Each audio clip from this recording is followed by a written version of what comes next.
Let me start the financial reporting aspect of the pre-scene analysis for your examination June 2025. So here in this particular presentation, I am going to cover the presentation in 4 areas, right? So the introduction to the company, that's a short section. So thereafter the accounting standards, consolidation, and thereafter analysis and interpretation, say ratio analysis, right? So first of all, if I start with introducing the company, probably you have gone through the pre-scene number of times and you would be aware about this. So because of that, I just summarize in couple of slides. So the company is CASriLanka PLC. This is called as STL, right? So there are 4 main types of business that the company is undertaking. It is in the telecommunication industry. So the businesses undertaken are mobile telecommunication services, fixed telecommunication service, then mobile broadband service, and digital pay television services. So these are the main revenue streams or the business segments in which this particular company operates. So we need to go into detail and analyze what are the implications of these each of these business sectors. So then if you look at the share capital of the company, the number of shares are 2000 million or else 2 billion. So then value per share is 10 rupee and the total value of the share capital is 20,000 million or 20 billion. Okay. So now in this particular pre-scene, examiner has given you the timeline. I have taken the same timeline what is given in the pre-scene, highlighting the key events which have been taken place in terms of this particular company, right? So the company was initially established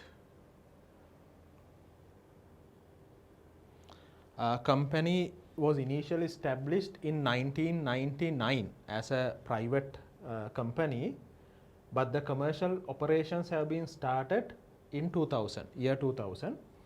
So thereafter the company has acquired STL, or this particular company has acquired 2 more subsidiaries, right, which I will present in the next slide in detail. So one particular subsidiary is actually undertaking the fixed telecommunication work, fixed telecommunication service. The other one is satellite TV network. So 2 companies have been acquired in year 2017. So which means this is a group. Okay, so that's why STL is preparing the consolidated financial statements, including the parent company as well as 2 subsidiaries at the moment. Then the company was listed in Colombo Stock Exchange in 2019 and 2023. So this particular company has become the largest telecommunication service provider in Sri Lanka, right? So by looking at the details, information, we can probably you aware at this moment, more or less this is similar to Dialog, right? So because of that, what I have done is I have taken certain extracts of the annual report of Dialog as well to deep dive into the pre-scene and analyze the case study. Okay. So moving on, the group structure, right? If you look at the group structure, so the company that we are talking about mostly is about CASriLanka PLC, STL, right? So if you look at this particular company, that is actually a subsidiary of the parent company, a foreign parent company, Singapore Telecom PLC, right? This Singapore Telecom PLC has actually 80% ownership of STL, right? So then the remaining 20% holding of STL initially held by a person called Lionel. He was the initial CEO as well in the company. But now you know this is a PLC. PLC means public quoted company, which means definitely there should be a public holding. So no information has been given about what has happened to the Lionel's holding after the initial incorporation of the company, but definitely for sure certain percentage now it has to be held by the public because this is a PLC.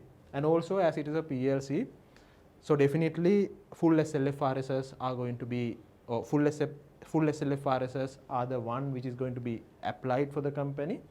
So because of that, actually we don't need to worry about SLFRS for SME standard, application of that standard SLFRS for SME for this particular company in terms of the pre-scene analysis. Okay. So as I mentioned, 80% of the holding of the company is held by Singapore Telecom PLC. Then this particular company, as I mentioned earlier, in 2017, right, STL has acquired 2 subsidiaries. So if you look at these 2 subsidiaries, in the first one, that is Payphone Private Limited, STL holds how much? 90% of the share capital, which means 10% of the share capital is held by the outside shareholders. So this would be called as PPL, right? In my discussion, I will refer this as PPL, right? PPL. This is STL, and also STL acquired 100% shareholding of Vista TV Private Limited, okay, VTV. So basically VTV is into the digital TV service providing, and this has to be because it was mentioned one company is into satellite TV network, the other one is into telecommunication, fixed telecommunication services. In addition to that, this particular company provides broadbanding services as well. So the 3 companies, what we need to mainly focus in terms of the case studies, STL, PPL and VTV, okay.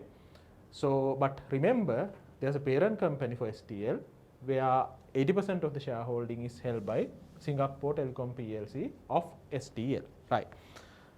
So that is about the introduction part, which you probably be aware by now, but I just wanted to give an introduction before we analyze in the case study or the pre-scene in detail, right. Now what we are going to do is, we will be looking at first of all the accounting standard section. What are the accounting standards which can be tested in terms of this particular pre-scene analysis? Then thereafter we look at consolidation. That is the most important area, right, because the consolidation question carries most of the marks when it comes to your paper in terms of the unseen. And also at the end we'll look at ratio analysis as well, because in this particular pre-scene there are some ratios given, and also constantly if you look at the recent past papers, examiner has tested in terms of the ratios, especially the DuPont analysis, okay, right. So what I'm going to do is, I'm going to look at every possible, each and every accounting standard which can be tested. Definitely for sure in your examination, examiner will not test all these things because he just have only 50 marks, right. There also he has to allocate certain marks for the risk governance and ethics part as well. So but what I would do is, I would discuss all the accounting standards in detail, right. So even if it is not tested in the question number 1, that would be useful for the other areas, or basically other questions in the exam paper, right. So moving on. So I'm not going to go through the pre-scene like word by word, para by para, because it was given to you some times back and you already read that. So because of that, I am highlighting only the important aspect of the pre-scene where it is applicable for the financial reporting aspect of this paper, right. So first information what is given in the pre-scene is, right, information technology. This is actually a para taken directly from the pre-scene. So information technology serves as a backbone of the modern telecommunication, right. PPL, that means this particular company, Payphone Private Limited. PPL was acquired to invest significantly in technology to improve its customer service and upgrade its broadband infrastructure to top tier standard. So the purpose of acquiring the company. However, securing a substantial amount of additional capital while maintaining an optimal capital structure proved to be challenging task for PPL, right. So when you look at this particular para, when you read that particular para, so what standard that it would come to your mind, right. So in this particular pre-scene, actually there are, I would say, limited information given in terms of any impairment assessment, impairment loss recognition, right? But if you look at, because we look at the financial statements in detail later on, but if you look at the financial statements of STL, right, you will see that there's an impairment loss recognized in the P&L. But it can be for asset impairment, that means long-term asset impairment like property, plant and equipment, or it can even be with regard to an impairment of a financial asset like trade receivable, which you don't know, right? But only indicator in terms of the impairment in terms of this particular pre-scene is that this particular para, right? Because this telecommunication means technology driven, tech driven company. So one of the impairment indicator what we see in the standard, because standard provides you few examples of the impairment indicators. No? One of the external indicator is technological obsolescence. Now this particular company, it was mentioned that it's a bit of a challenge for the company, because why? Every time once the technology changes, you have to invest more and more. For that you have to raise funds. If you do that, there won't be an issue, because whatever the technology, where it is, once it is getting changed, if you invest in a new technology, then there's no issue. But if you don't do it, what will happen is the competitor would come up with a better technology. Your technology, the technology that you use would be outdated. So then the asset relating to those can be impaired. So in case if such a situation is given in the unseen, what you do is you have to do because what the standard says is, first of all, look at whether impairment indicators are available. If there are no indicators, no problem. But if the impairment indicators are available, you have to go for the next step of what? Testing the impairment of that particular asset or of that particular cash generating unit. So applicable standard is actually LKS 36, impairment of asset standard.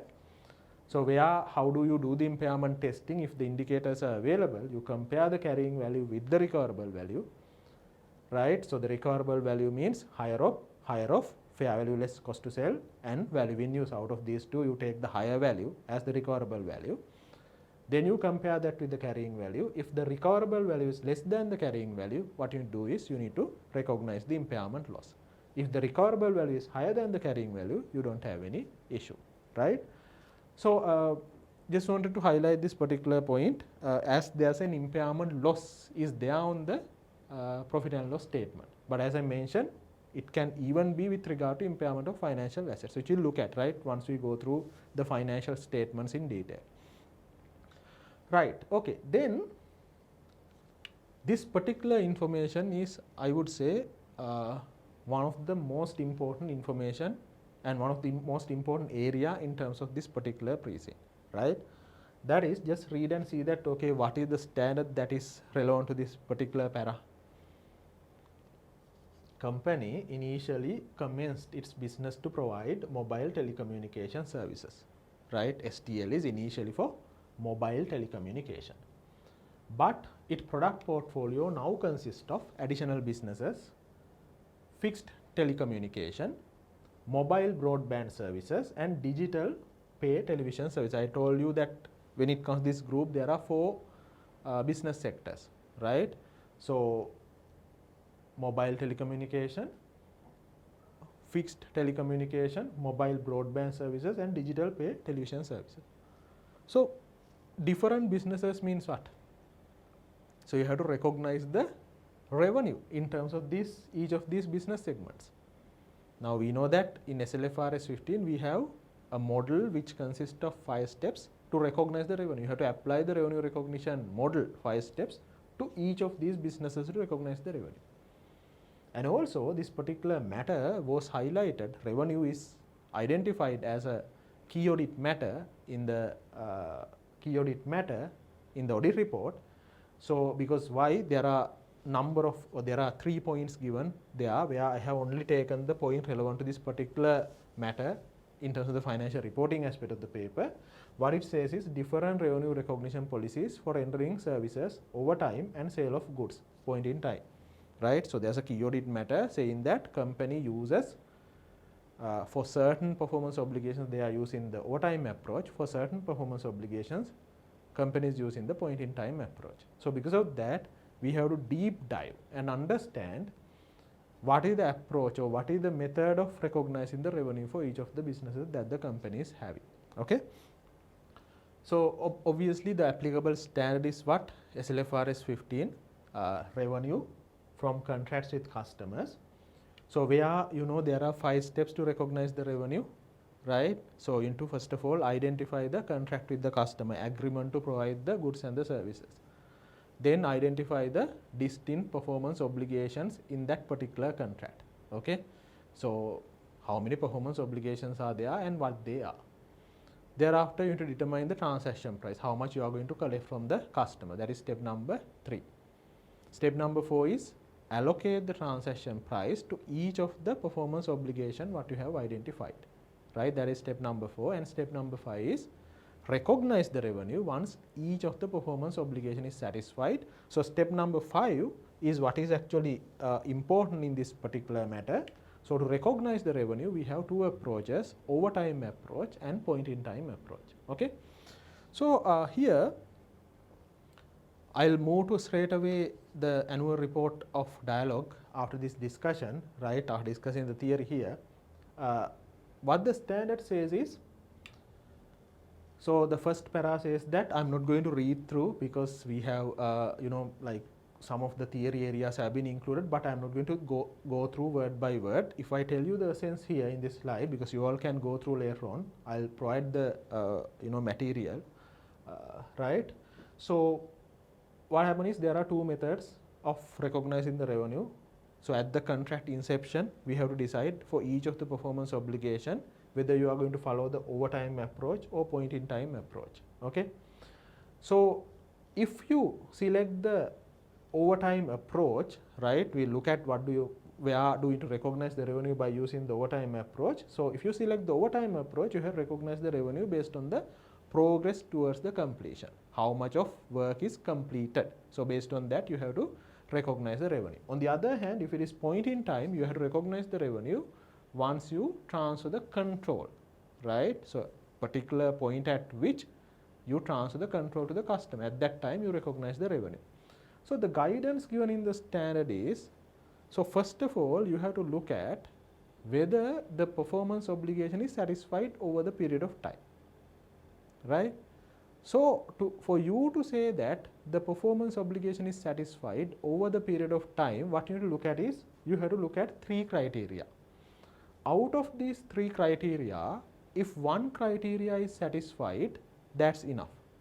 No need to satisfy all 3. Out of 3, one criteria is satisfied, mean you have to recognize the revenue over time. Okay.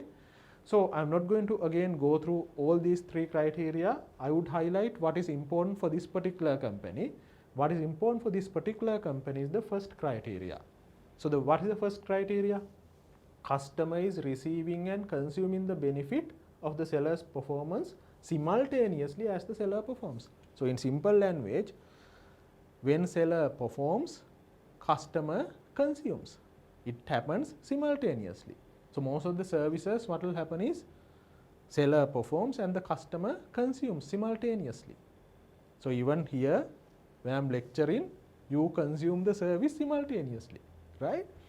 So because of that, actually in this particular company, most of the performance obligations are satisfied over the period of time because of the satisfaction of the first criteria.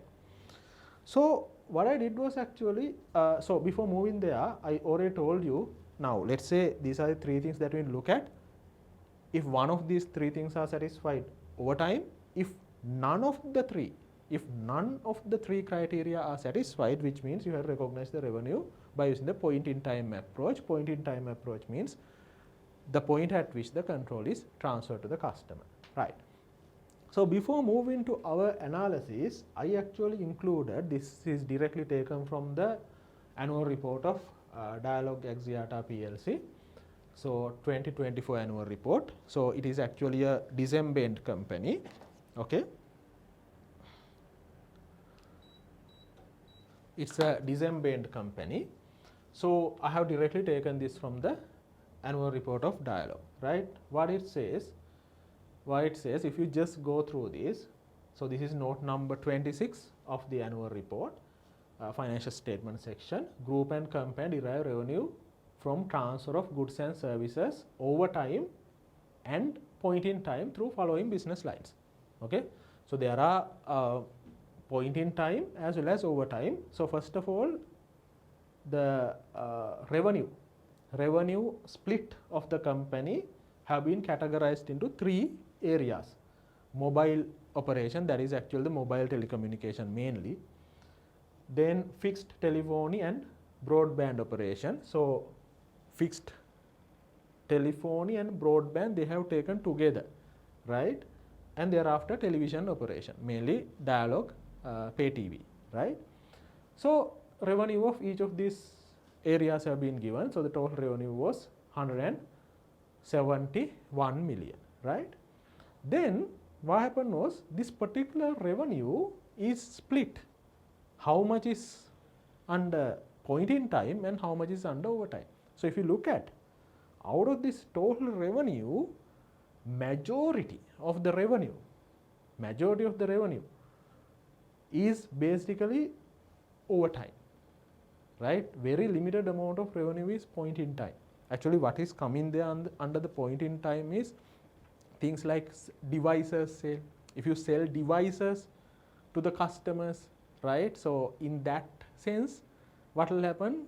It is point in time. So you have to recognize the revenue once the control is passed to the customer, right? Other than that, so the most of the revenue, I would say 99% of the revenue is coming under overtime approach, right?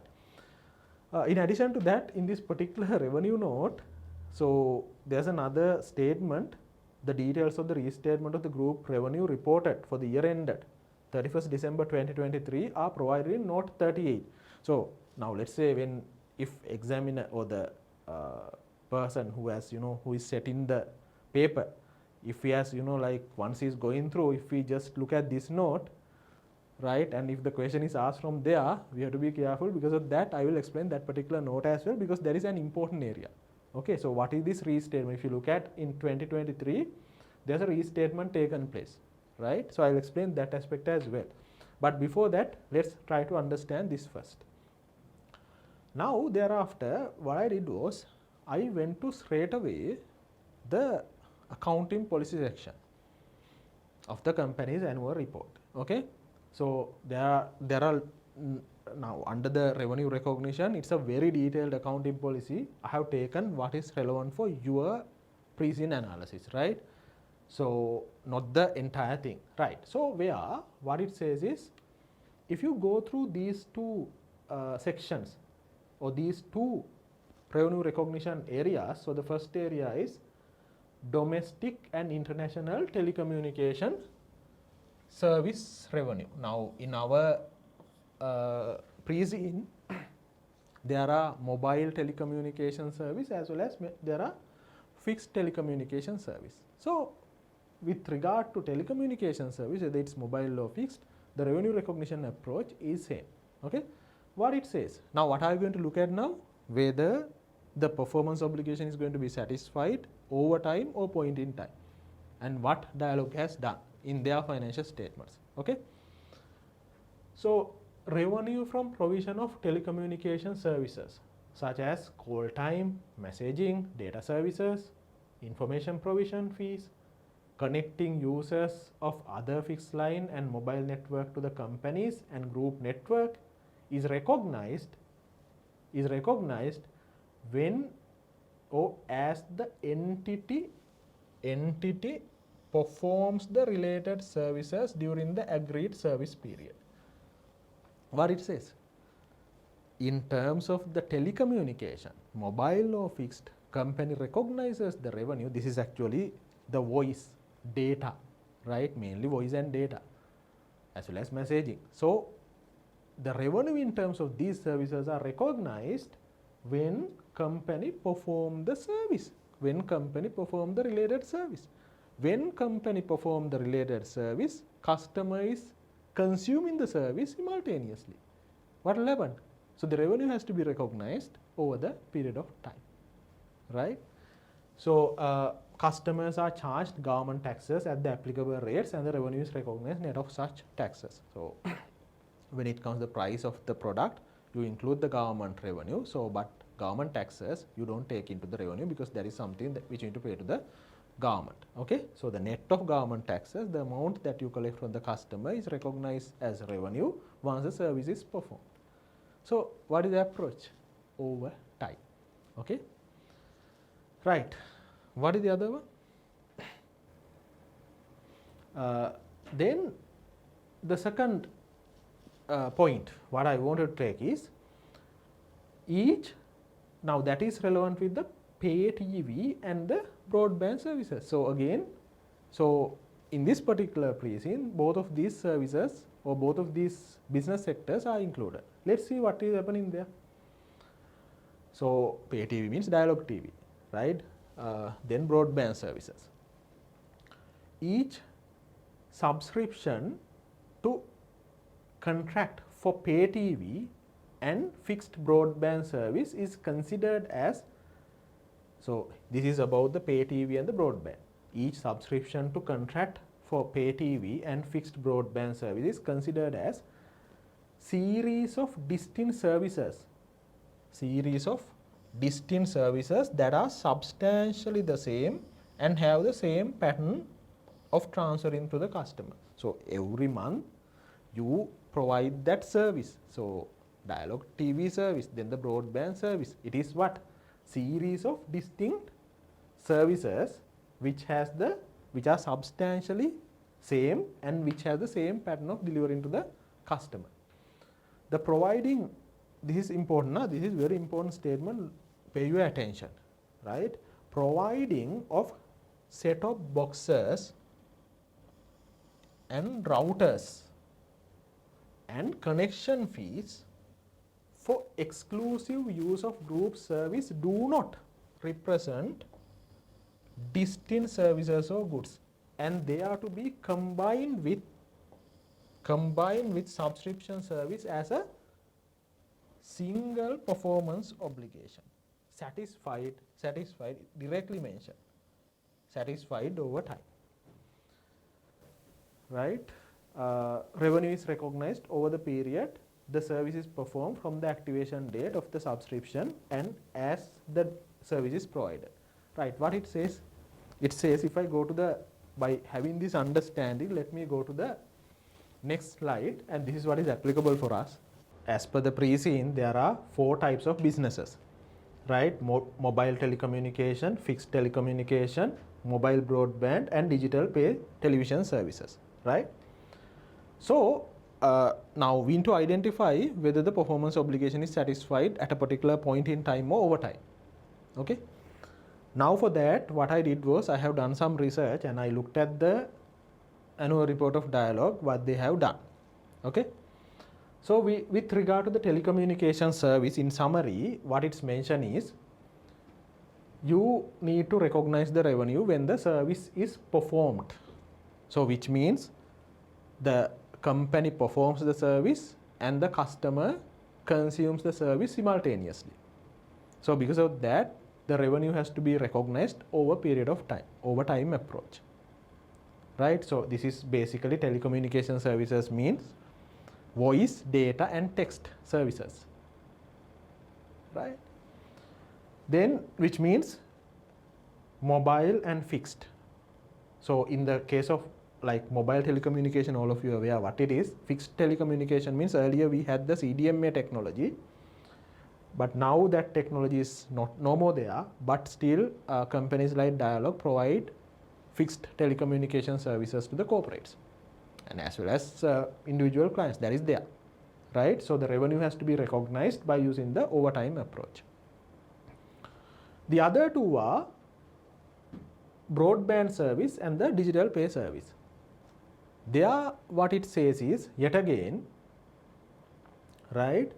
So the revenue has to be recognized over time because on the same matter, seller performs the service and the customer consumes the service simultaneously. These are series of distinct services which are substantially same and it has the same pattern of delivering to the customer.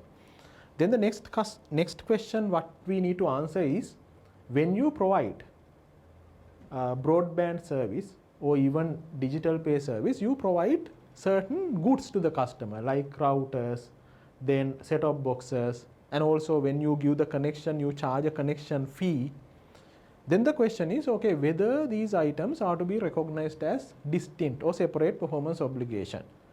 So if it is a separate performance obligation, what you need to do is you have to recognize the revenue from the services separately and these items separately.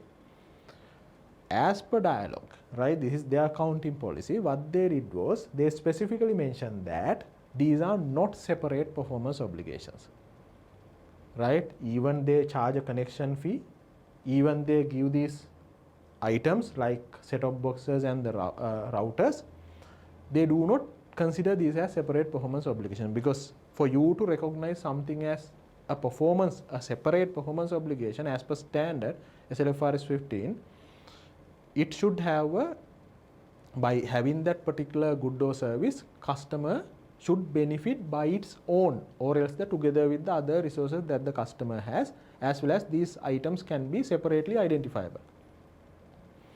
Now normally the criteria that we need to look at is to see that whether it's a separate performance obligation or not, whether the company is selling these items separately without providing the service, right?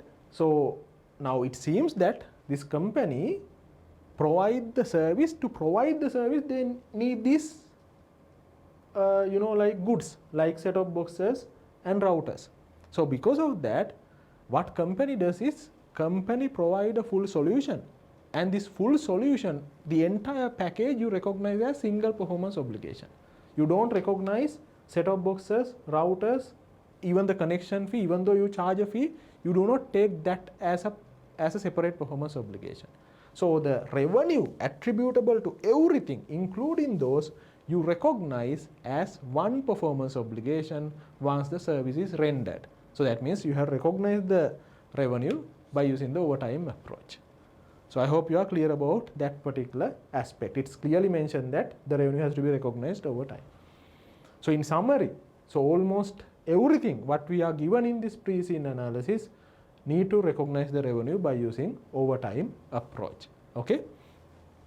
But as per Dialogue's annual report, they had something point in time, maybe because it has number of businesses. The group means what? It has number of businesses. So the company may be selling certain goods to the customer. Those have been recognized at point in time. But if you look at, the amount of the performance obligations are satisfied at a particular point in time is very minimal. Okay, right. Okay, is that clear? Is that clear with what I have explained? Is that clear to you? Because important aspect. Right, great. So then remember this particular point, right? Now what examiner has done, he has given us a pre-scene which is applicable for all 4 papers at the strategic level. Then what we did, we now look at, okay, by reading the pre-scene analysis, we assume that this is okay, similar to dialogue. He has not mentioned it is dialogue, no, right? But by looking at the information, the history and the other information, we can guess, okay, he has based this case study based on dialogue. But he might ask a different question in the examination in terms of CASriLanka 15, right?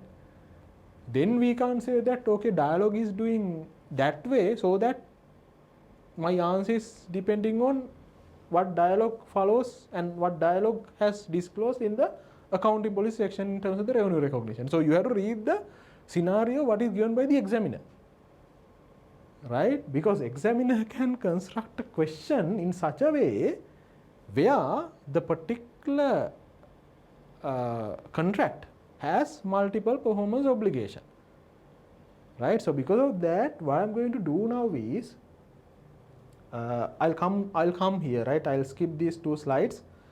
I'll discuss this particular example and go back and discuss the 2 slides which I skipped. So what examiner can do is he can construct a question, okay, in such a way there are multiple performance obligations. So you have to look at the scenario and answer. But as a guide, I just wanted to give you the knowledge what this company dialogue is doing. Now just read this question. I have included a question. Very quickly look at what it says.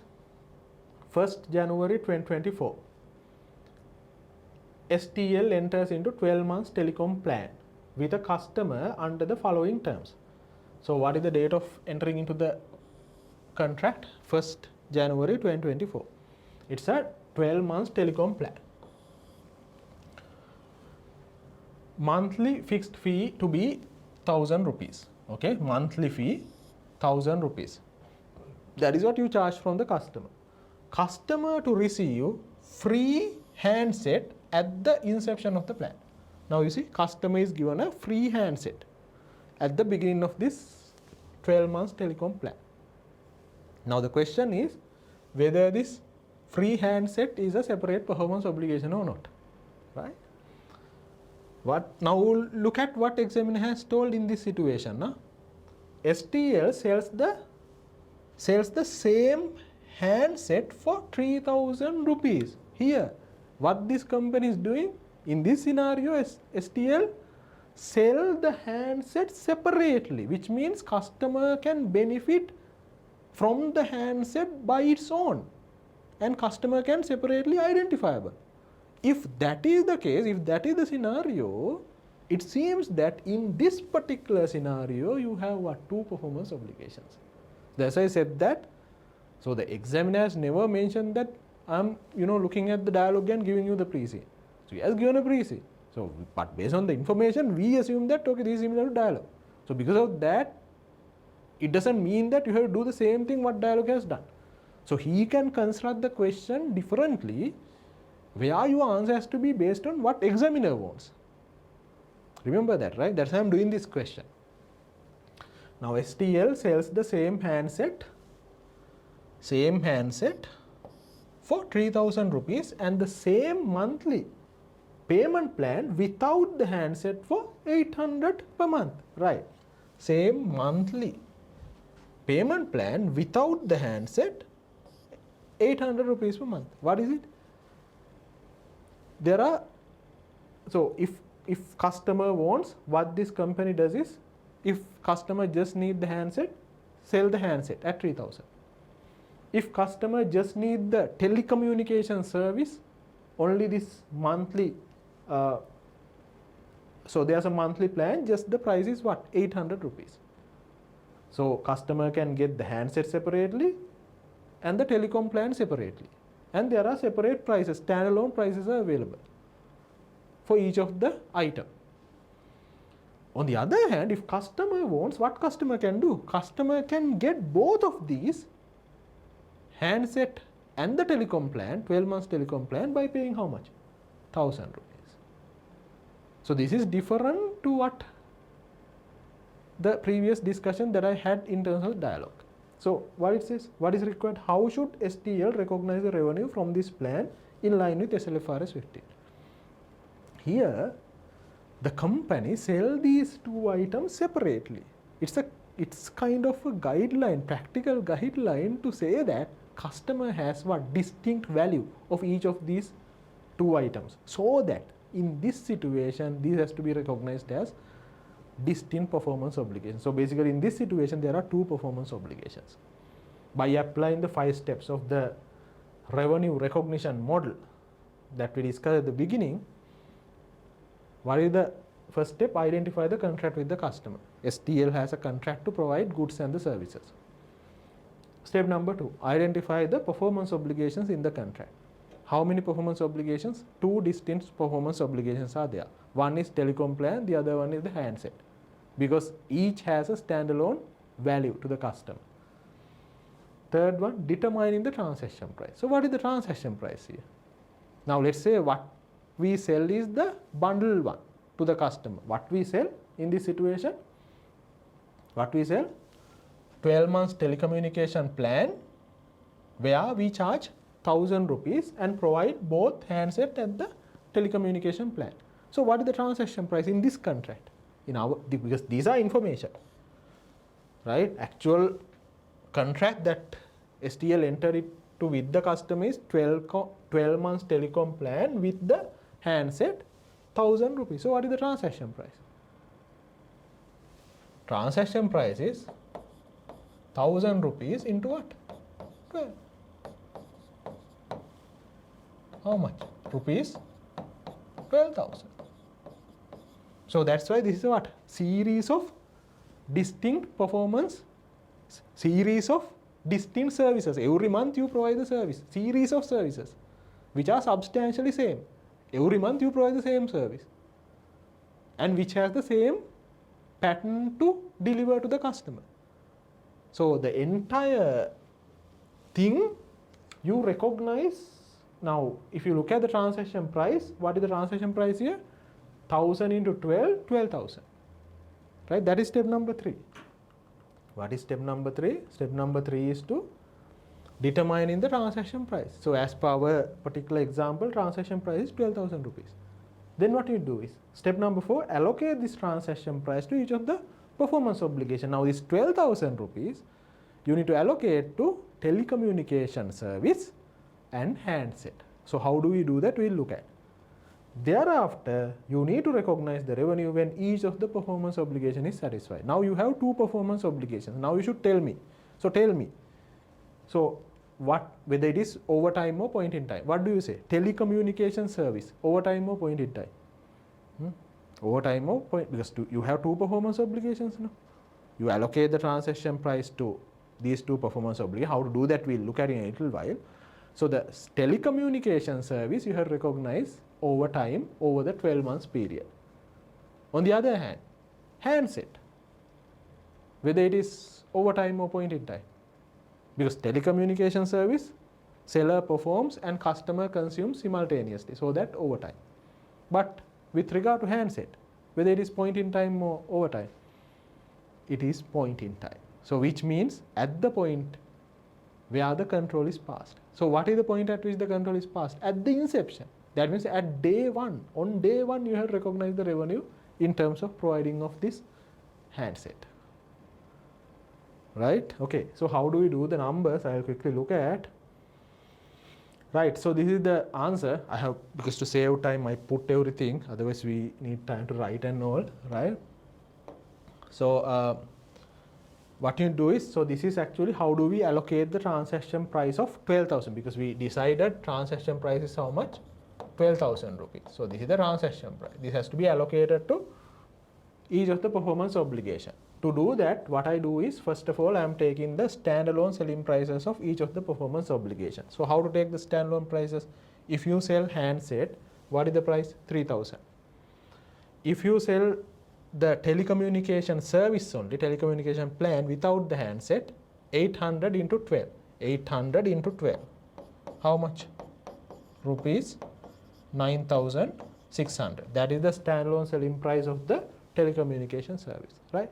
Then you add these 2 together. So once you add these 2 together, 12,600. 3,000 plus 9,600. Then this is more than the transaction price, right? Because the transaction price is 12,000. Normally when you sell as a bundle, customer is getting a discount. Here customer got a discount of how much? 600 rupees.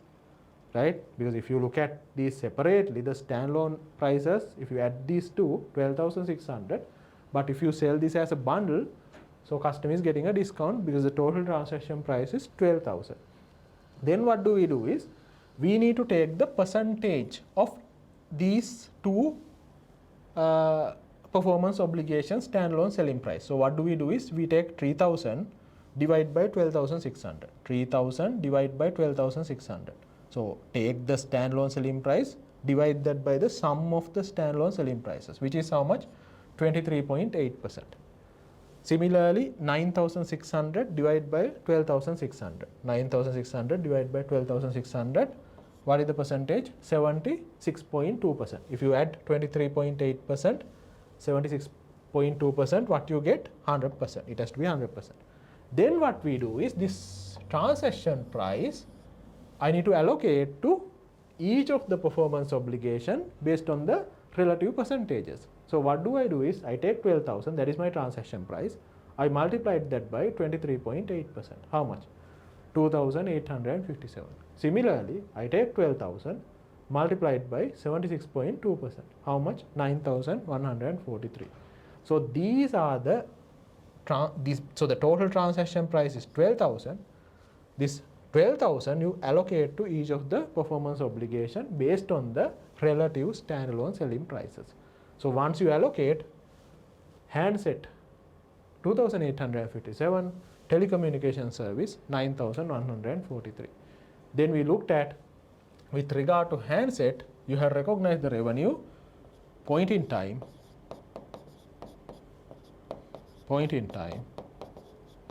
this one over time. Okay. That means in terms of the handset, point in time means at the inception. Now if I go one step further, put the double entries, it will be very clear for you. Now tell me, this contract was entered on 1st January 2024. Now we looked at revenue allocated, or the transaction price allocated to handset has to be recognized point in time. Point in time means at inception, on day one. Now tell me, what's the entry that I need to pass? If I'll write here 1st January 2024, what is the entry that I need to pass? I have recognized the revenue, right? So the credit goes to revenue. We have to debit. Credit entry goes to revenue, no? This one, 2,857. We have to debit. Hurry up. We just have only 1 week for the exam. We don't receive cash to debit, because what will happen? Good that I explained this. What will happen? How does you receive cash? You receive cash monthly, 1,000 rupees each. That also you receive at the end of the month normally. You don't receive any cash. So at the inception on day one, 1st January 2024, you don't receive anything. So because of that, where you need to debit is contract asset. I hope you know the terminology. Contract asset. Debit. How much? 2,857. Credit revenue. 2,857.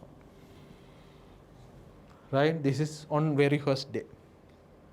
Okay. We can't debit receivable as well, right? Can I debit receivable? No. I have to invoice to book a receivable. I can't book a trade receivable without raising an invoice. So the terminology what is used in the standard SLFRS 15 is a contract asset. We have contract liabilities, contract asset. These are contract asset. Right? Because even though what is the meaning of it? Even though you provide this handset on day one for free, actually what you are going to do? You are going to charge that amount from the customer. Because if you just provide the telecommunication service, you can charge only 800 per month.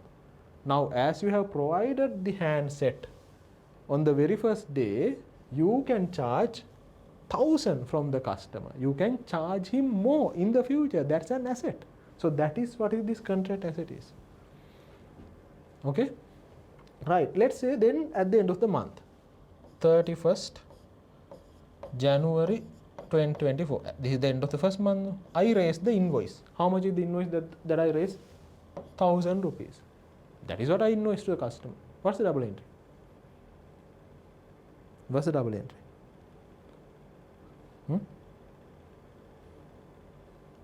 What's the double entry that I need to pass? Debit entry. I'll tell the debit entry. Trade receivable debit.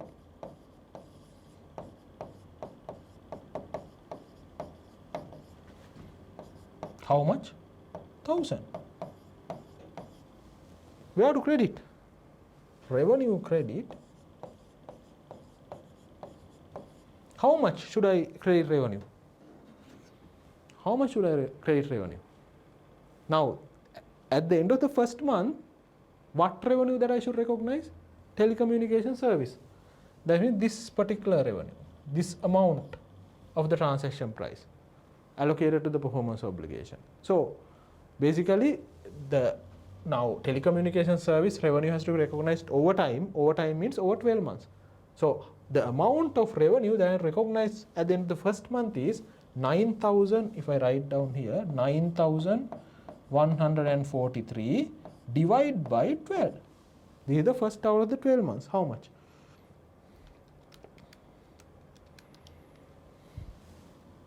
$762.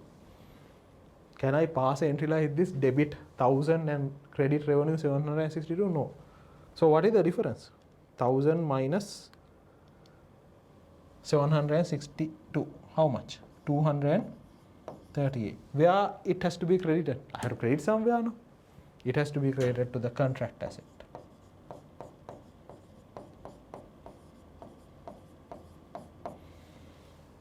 What is this amount? Balancing figure. But what is the logic? 238.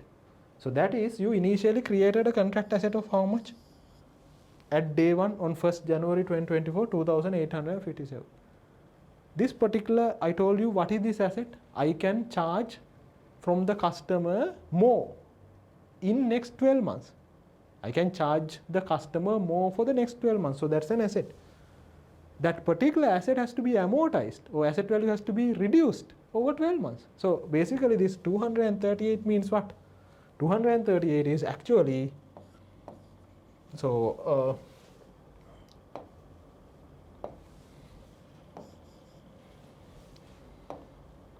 this 238 is actually, if I write down here, the contract asset value 2,857 divided by 12. How much? 238. So the value of the contract asset is getting reduced each month end by 238. Then at the end of the 12 months, the contract asset value would become what? 0. Okay. Then what will happen? You pass this entry, trade receivable debit 1,000, revenue credit 762, contract asset credit 238. Thereafter, let's say customer has made the payment to the company.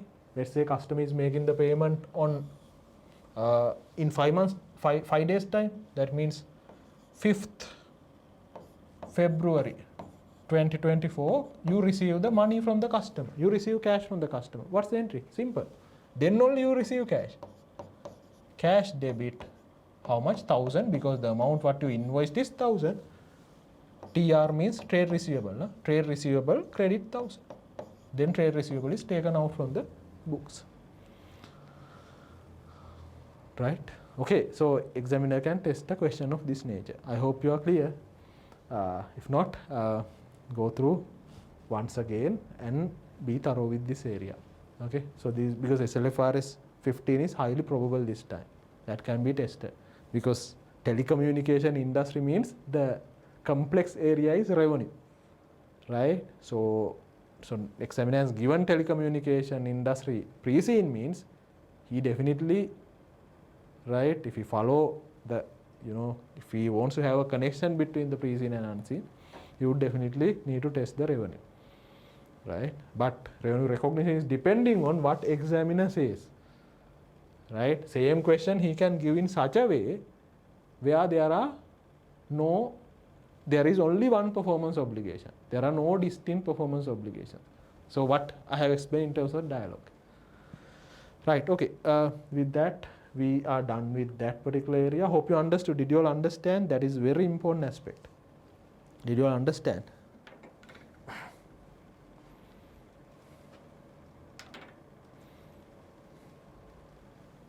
Okay, great. Then I told you, right, now if you look at again dialogue, there's a restatement happened in the financial statements in terms of the last year, because these are group numbers for 2024 and these are the group numbers for 2023 restated. What is this restatement is actually, because examiner can test this particular aspect as well. I hope you know this concept, that is principal agent relationship, which means when you are providing or when you are performing a performance obligation, you should understand whether you are acting as the principal or whether you are acting as agent. What do you mean by acting as principal? You perform the performance obligation by your own. You have the control over the particular performance obligation, nobody else. Agent means what? You provide the performance obligation on behalf of someone else. Now, if you are the agent, when you are recognizing the revenue, you have to be careful. What you have to recognize as your revenue is the commission that you entitle. You can't recognize the entire amount what you collect from the customer as your revenue, because the entire amount what you need to collect from the customer is something that you remit to the pay, that's something that you remit to the principal. So what you can recognize as your revenue is only the commission or the fee that you entitle. Now, by applying this particular matter to Dialog, what has happened was I told you Dialog has number of subsidiaries, right? What is given in pre-scene is only limited businesses, limited information. So they have a subsidiary called H1, right? So one of the businesses that this company does is they provide the Microsoft licenses to the customers. Actually, in this arrangement, H1, a subsidiary of Dialog, acts as the agent, because who is the principal? Microsoft. So now let's say customer, now Sri Lankan customer, buy this particular Microsoft license from Dialog Group. When Dialog sell this particular license to the customer, so what do you say? Dialog is the principal or the agent? I need an answer. What do you say? Now in this scenario, Dialog is selling Microsoft licenses to the customer. So in that particular arrangement, is that particular arrangement is should be accounted as a principal or agent? It has to be the agent, no? Maybe if I don't know the exact percentage, let's say Dialog is getting 20% out of this sale. If the customer pays 100,000 for the license, Dialog is getting 20,000. What has happened up until 2023, Dialog was recognizing the revenue as a principal, right? Which means, let's say in my example, what Dialog has done was the amount that it collects from the customer, 100,000 recognizes as revenue. Then out of that, 80,000 you need to remit to Microsoft. So that being recognized as the cost of sales. Revenue is 100,000, cost of sales 80,000. So the profit is how much? 20,000. That was the approach followed. But in 2024, they have done a restatement.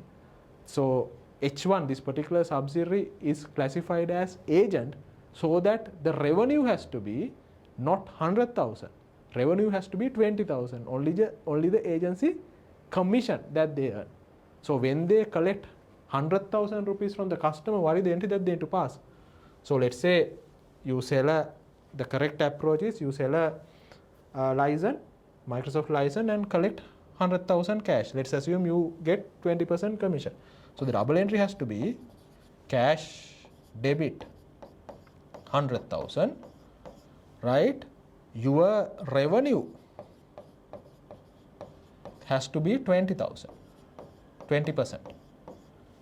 And I'll write the credit entry, the remaining credit entry here. Then the payable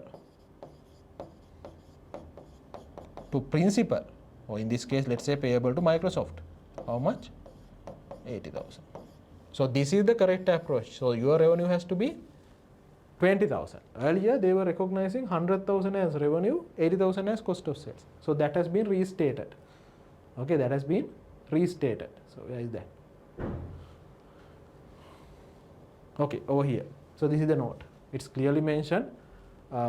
This is actually accounting note number 38 in the financial statements of the company for the year ended 31st December 2024. Comparative information relating to revenue and direct cost of the group is changed to reflect the impact of the change in accounting policy of revenue recognition of H1 Private Limited, a subsidiary of the group that act as the agent of Microsoft Corporation in providing Microsoft licenses to the customers. Consequently, revenue is now recognized net of the payment to Microsoft as opposed to the previous policy of recognizing the gross revenue. Okay. So why I did that was actually, let's say when examiner is looking at this particular revenue note, 3 segments, 2 performance obligations, there's a restatement note. Okay, he look at this note, and if the question is asked from the restatement, now you know that aspect as well. We cover that aspect as well. That is about the principal and agent relationship. Right. Done. Okay, so I discussed a lot of things in terms of SLFRS 15. It's really important, right? So really important.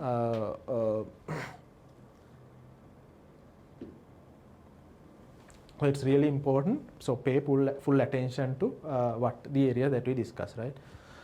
Okay, then moving on. So look at this now. I mentioned the way that I'm doing. So look, I'm looking at a particular phrase of the pre-scene, and I explain what is the relevant area. Now let's see whether you can explain, or you can tell me what is the area in which this particular para, what can be the standard that is going to be tested out of this para. Can you look at it and tell me?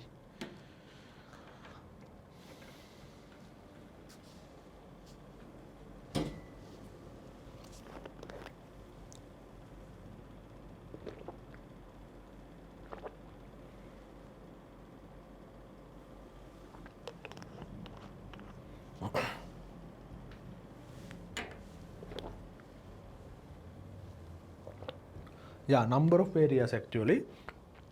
Main risks arising from STL's financial asset, financial liabilities are foreign exchange, interest rate, market, liquidity, access to finance sources, and credit risk. So they explained about number of risks, right? Foreign exchange, interest rate, market risk, liquid risk, access to finance, credit risk.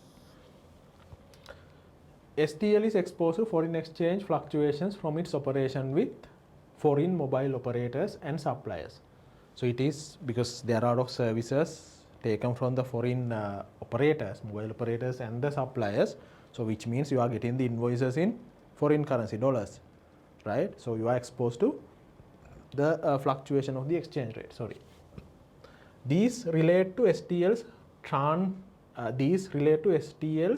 translation of the foreign currency earnings, payments, and carrying value of STL's overseas operations, right? So obviously what will happen is once you have dollar denominated payments as well as dollar denominated earnings, and also you might have dollar denominated assets and the liabilities like trade receivable, trade payable. So the company is exposed to the foreign exchange risk.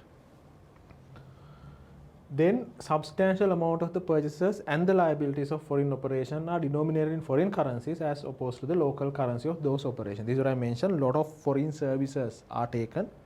So because of that, your cost of sales, right, as well as at the year end, if you have payable balances, you are exposed to the foreign exchange risk.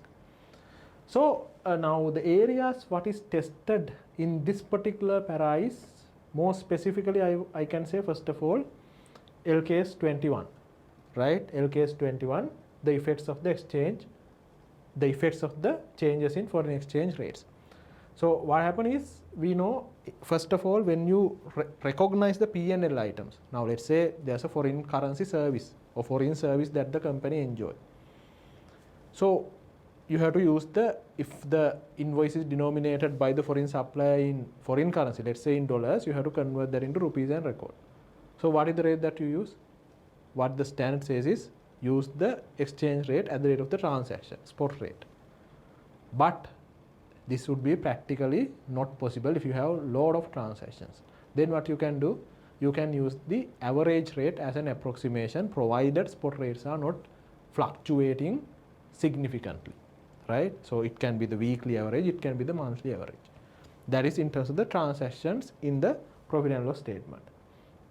In addition to that, there's a balance sheet impact as well. Because why? If these invoices are unsettled at the year end, so you'll be having trade payable balance on the balance sheet. So these trade payable balances, what you have is a dollar denominated figures. Then you have to decide whether I should convert this by using the closing rate at the year end, or should I keep that at the historical rate? Okay. In addition to that, this particular pre-scene also includes another area where the company has some foreign or USD denominated borrowings. Company has what? USD denominated borrowings. So what it says, in addition to the regular bank borrowings, STL has recently entered into an agreement with the International Financial Corporation and has access to a loan facility of US dollars 100 million. This funding will be used to expand and enhance the broadband connectivity throughout the country. Okay, so which means it's a kind of a foreign currency loan, right, given by IFC. So yet again, it's a huge value, right, liability. So the company is what? Exposed to the foreign exchange risk, right? So now what will happen is, what the standard says is, now you have a question, you have a lot of foreign currency liabilities at the reporting date in the statement of financial position. So the question is, should we convert these liabilities by using the closing rate or not, or else should we keep that at historical rate? It depends on the type of the item, whether it is a monetary item or non-monetary item. So if it is a monetary item, now to both examples what I discussed about, trade payable as well as the loan payable, are what? Monetary items. Monetary means you know exactly the amount or the number of units of currency that you need to pay. How many number of dollars that you know. So those are monetary items. What you do is, monetary items you need to convert by using the closing rate. So which means there are unrealized exchange gains and the losses. So the company is exposed to the foreign currency risk. But if the items are non-monetary, let's say if it is a non-monetary item, like property, plant and equipment, non-monetary item, so which are kept at historical cost, are we doing the retranslation by using the closing rate? No, you keep that at the historical rate. But if it is a non-monetary item, but if it is revalued, let's say property, plant and equipment item, non-monetary item, if it is revalued, you have to use the exchange rate at the date of the last revaluation. So what is applicable for this particular scenario is actually the monetary item. Both loan, 100 million USD loan, as well as the foreign currency trade receivable, foreign currency trade payable, are what? Monetary items. Those are to be converted by using the closing rate. There are exchange rate risks. In addition to that, this entire thing, this para, also highlights one more important area. What is that? Financial risks, right? What is the applicable standard? Some people have mentioned SLFRS 9. Is it SLFRS 9? Disclosures. So this is actually more relevant to SLFRS 7. So what is SLFRS 7? Financial Instrument Disclosure Standard. Okay. So in this particular standard, there are two main disclosures that you need to make. Two main disclosures. What are these two disclosures? One is significance of the financial instruments to the financial performance and the financial position. Second major disclosure is nature of the financial risk that the company is facing, right? Nature and the financial effect of the financial risk that the company is facing. Now, basically in the standard, it talks about number of types of financial risks. Actually, all these types of financial risks are addressed in that particular para. So because of that, because this particular area, disclosures have not been tested regularly, but time to time there are questions from the financial risk disclosures, right? So discusses about the credit risk. What is the credit risk? That means, what if counterparty defaults? Now a company like Dialog, so you have many customers. I can remember in the pre-scene it was mentioned that company has about 15 million customers. So there are good customers, there are bad customers, there are decent people and there are not, right? So what will happen is, there's always a risk of default. So that is what? Credit risk. Then what the company does is, up to an extent, company covers this risk by taking a deposit, initial deposit. Okay, right? But still there is a exposure over and above that particular deposit. Then what about market risk? Market risk means either the fair value or the cash flows of the particular financial asset or the liability is fluctuating. Now the market risk has different categories. So there are 3 subcategories under the market risk. Actually currency risk is coming under that. Now when you have foreign currency assets and the liabilities, what will happen? Once the exchange rate changes, the assets and the liability values are getting changed. That is the currency risk. The interest rate risk is mainly associated with the floating rate borrowings. Once the market interest rates are getting changed, if you have taken a loan at a floating rate, AWPLR plus 1%. So once the AWPLR is getting changed, so your cash flows are getting changed. Then other price risk means, let's say if you invest in shares of a, like let's say you have a portfolio of shares which you keep as an investment. So once the share market prices are fluctuating, what will happen? The asset values are getting fluctuated in your balance sheet. So these are market risks. Then liquid risk. What do you mean by liquid risk? That is, you can't settle your obligations on due date, right? So because of the cash flow difficulties, company can't pay on time. Then what will happen? It's not a good reputation to the company, bad image. So what I believe is, based on the information given, examiner can test and question in terms of these risk items. So what we do is, actually in the financial statements, there are qualitative information as well as there are quantitative information presented in terms of these risks. If I take few examples, let's say credit risk. What are things that you present in the financial statements? You provide a debtor's age analysis. Then you provide the net exposure. What do you mean by net exposure? What is the gross value of the trade receivable? Have we taken any deposits? Have we taken any bank guarantees? If so, you deduct that from the gross carrying value and say that this is the net exposure. Then under market risk, under currency risk, you do the sensitivity analysis. If the exchange rate changes by 1%, what is the impact on profit? Similarly, once the interest rate changes by 1%, what is the impact on profit? Then under the liquid risk, you present maturity analysis of your liabilities. So how much of liabilities to be settled? 0 to 3 months, 3 to 12 months, 1 year to 5 years, after 5 years. So a lot of things are disclosed under the disclosure of the financial instruments. So be aware of what you have learned in your theory studies, as well as there are few questions tested in the past papers. Right. Okay, hope you understood. I'm going through, right, because there are areas to cover. Still we are in the discussing the accounting standards. So we need to look at consolidation. That is one of the most important area, as well as bit of ratio analysis as well. But I took some time to explain especially about the revenue recognition, as it is important. Okay, so the session will drag maybe for 3 hours or little more. I hope you are okay with that. Okay, would that be all right? Because you are sitting for one of the important examination.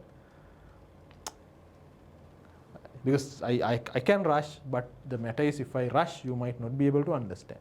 Okay, so that's why I'm taking a bit of a time. Hope you're okay with that. I'll give a little break, right, at the middle. So once we complete the accounting stance, we'll take a break. So thereafter we'll go to the consolidation, right? Okay, moving on. Good, thank you for the positive response.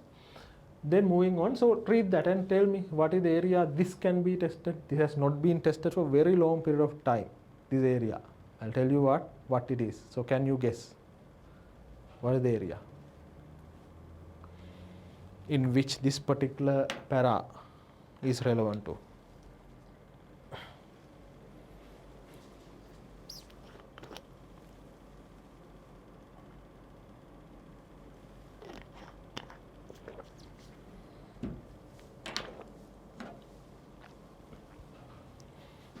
So it says SLT uses various financial instruments to hedge its foreign exchange risk, such as forward contracts, currency options, currency swaps, and other derivatives.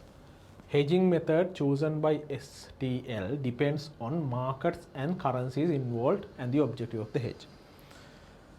So this is about derivatives. financial instruments, more specifically the area is derivatives. So the company is using derivative products to minimize the foreign currency risk, because I told you companies facing an enormous amount of foreign exchange risk. So to minimize that risk, companies using what? Derivatives. So what are the derivative products? Forward contracts, currency options, currency swaps, and some other derivatives. So now in terms of the financial reporting paper, what you need to understand in terms of the derivatives is just understand it is a derivative. You don't need to look at what are the features of the swaps, what are the features of the options. That you look at in financial management. Here, if it is a derivative, the accounting treatment is same. It can be a forward contract, it can be an option, it can be a swap. If it is a derivative, accounting treatment is same. So in financial reporting, what you need to understand is, okay, whether it is a derivative or not. Then what is the accounting treatment? Now, why do I say that? So the area is SLFRS 9, financial instruments, more specifically derivatives. So there are three important characteristics of a derivative. What are three important characteristics? Always the value of the derivative is depending on an underlying. Let's say today, let's assume exchange rate today is 300 rupees per dollar. So what is the rate? $1 is equal to rupees 300. This is spot as at today. You enter into a forward to buy. Now you know that in 6 months time I need to make a payment. I need to make a dollar payment, let's say $100,000 to be paid. So I enter into a forward where the forward rate is 303. This is the 6 months forward. Let's say you enter into this contract today, forward contract today, 6 months forward to buy dollars at 303 rupees. After you enter into the contract, the value of this contract, value of this derivative is depending on what? Movement in the exchange rate. Which way it goes. Whether it would go to 305 or whether it would go to 297 or whether it would stay at 300. So the value of the derivative is depending on the underlying. In this particular derivative, what is the underlying? Exchange rate. So if it is the currency related derivatives, it can be a forward contract, it can be a currency option, it can be a currency swap, it can be a currency future. The underlying variable is what? Exchange rate. So the value of the derivative is depending on the underlying. So it can be a derivative asset or it can be a derivative liability. Whether it's a derivative asset or a derivative liability is depending on the movement of the underlying. Underlying in this particular scenario is the exchange rate. Exchange rate against the dollar to rupee. I'm not going to explain the rest of it. Then the second feature is little or no investment. Now the value of this forward contract is huge, but at the beginning to enter into this contract, no investment or very insignificant investment. Okay, but the contract value can be huge. It can be $1 million, it can be $10 million. According to the value of the contract, the investment is zero or very little. Third thing is it's settled in future date in 6 months time. So if you have these three characteristics, it's a derivative. If it is a derivative, what do you need to do? What is the accounting treatment in the standard? SLFRS 9 says that derivatives are to be measured at fair value. It can be a derivative asset, it can be a derivative liability. It has to be measured at fair value, and the fair value changes are to be taken to the profit and loss statement. Are we clear? I have not yet discussed about the hedge accounting. I am talking only about the derivative yet. So derivatives are to be measured at fair value and the fair value changes are to be taken to the P&L, which means FVTPL. That's clear now? Then the question is whether this company would apply the hedge accounting. Hedge accounting is not tested for very long period of time, right? So in the new syllabus, there were no questions from 2020 onwards. So there were no questions. In the previous syllabus, there was a question somewhere in 2017 or 18, there was a question, right? Since then, I can't remember this area has been tested in the exam, but it doesn't mean that examiner can't test. So because of that, as you know, this currency risk and the derivatives have been discussed. So have a look on this area, hedge accounting. Now, this particular company has entered into the derivatives. Entered into the derivative mean, tell me, is that compulsory for the company to follow the hedge accounting? Now they have a foreign currency risk. They have entered into derivatives like this forward exchange contract. My question to you is that compulsory for them to follow the hedge accounting? Remember, hedge accounting is optional. It's not mandatory. Even company has entered into derivatives to minimize the foreign currency risk. Company can decide, I'm not going to follow the hedge accounting. But always better to follow hedge accounting, because hedge accounting avoids the volatilities in your profits. Avoid the volatilities of the financial performance of the company.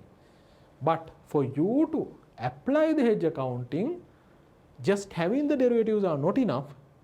So these three criteria has to be satisfied. So it's a must to satisfy these three criteria. What are three criteria? Number one, there should be a designated hedge item and hedge instrument. There should be a hedge item and the hedge item can be a recognized asset or a liability. It can be a firmed commitment. It can be a highly probable forecasted transaction. So in your syllabus there are three hedge items.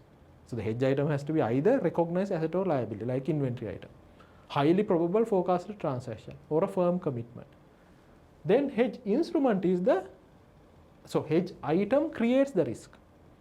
Hedge item creates the fair value or the cash flow risk. Hedge instrument is the derivative that you have entered into offset the risk. Right? Hedge instrument is the derivative that you have entered into to offset the risk. If the hedge item creates a loss, hedge instrument creates a gain, offset. If hedge item creates a gain, hedge instrument creates a loss, again offset. Hedging is offsetting. Hedging is not done to make money, or hedging is not done to make profits. That is offsetting. So for you to apply the hedge accounting, there should be eligible hedge instrument and eligible hedge item. You have to identify what these are.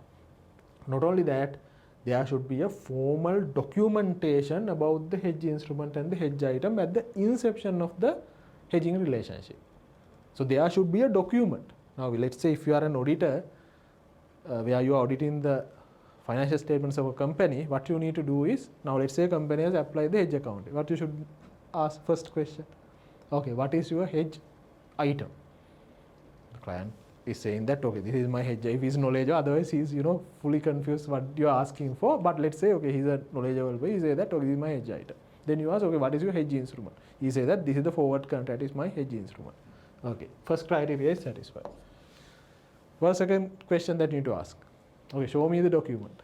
Because why? There should be a documentation, formal documentation, identifying the hedge item and the hedge instrument. To explain, this is the item which create this risk. We have entered into forward contracts to minimize. There should be a formal what? Documentation happen in terms of that.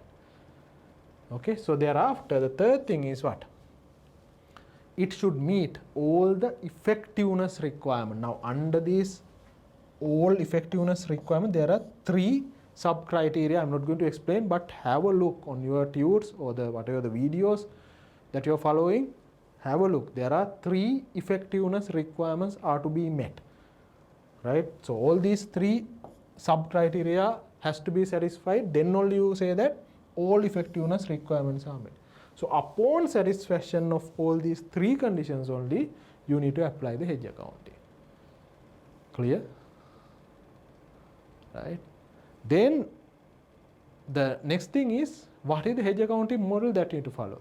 In your syllabus, there are two main hedge accounting models that you need to be aware. One is fair value hedge accounting model. The other one is what? Cash flow hedge accounting model. So it's very descriptive. I'm not going to discuss at this moment about, okay, what is fair value hedge accounting model and how to apply, and also the cash flow hedge accounting model and how to apply. So I know that you have learned that. So ensure that you go through these areas, because it has, as I mentioned, it has not been tested for a very, very long period of time. Under new syllabus, it has not been tested. So maybe examiner wants to test before the syllabus revision. Okay, right. Is that clear? Okay.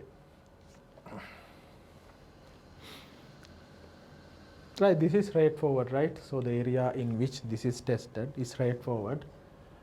Corporate tax is provided at amounts expected to be paid or recovered using the tax rates and the laws that have been enacted or substantially enacted by the reporting date. Taxes are recognized based on the tax rates enacted or substantially enacted at the reporting date. Deferred tax is provided in full on temporary differences that exist at the reporting date, and the results in obligation to pay for more taxes or right to pay less tax in the future. So basically that is the whole concept of deferred taxes, right? If you need to pay more taxes in the future, you have recognized a deferred tax liability. If you have to pay less taxes in the future, you have recognized a deferred tax asset. Deferred tax is measured at the rate expected to be applied in the periods in which temporary differences are expected to reverse based on the tax rates and the laws that are enacted or substantially enacted at the reporting date. When you are recognizing the deferred tax assets and the liabilities, we learned deferred tax assets and the liabilities are based on the temporary differences. So what is that? LKS 12, income taxes. So what is a temporary difference? In very brief, right? Again, very detailed topic, technical topic, need to be aware. So temporary difference means what? Carrying value of the, if I take an example of an asset, property, plant and equipment item, what is the carrying value? Book value. And what is the tax base? Tax base is what? Cost minus the capital allowances. Carrying value means what? Cost minus the depreciation. So we know depreciation rate and the capital allowances rate are different. So because of that, your carrying value and the tax base of the particular asset item, PP&E item in my example, is different. So you take the difference, that difference is the temporary difference. Then you need to identify whether that temporary difference is a taxable temporary difference or a deductible temporary difference. This is what it is explained in the para over here. Because of that temporary difference, if I need to pay more taxes, currently I am paying less taxes, but in future I have to pay more taxes. In deferred taxes, what you are looking at is the future. If I need to pay more taxes in the future, that's a taxable temporary difference leading to a deferred tax liabilities. On the other hand, because of that temporary difference, in future I need to pay less taxes, like tax loss carried forward. If I have to pay less taxes in the future, that's a deductible temporary difference leading to what? Deferred tax assets. So what you do is to calculate the value of the deferred tax liability or the deferred tax asset, you get the value of the temporary difference. That can be a taxable temporary difference or that can be a deductible temporary difference. Let's say temporary difference is 100,000. So that 100,000 you multiply it by the tax rate applicable. Let's assume tax rate is 30%, right? So where the temporary difference is 100,000.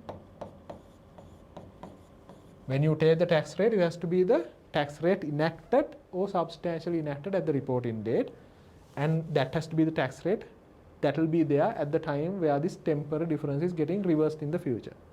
So how do we calculate the deferred tax liability or the deferred tax asset? You take the temporary difference and multiply it by the tax rate. So that is how much? 100,000 into 30%. It is how much? 30,000 in this example.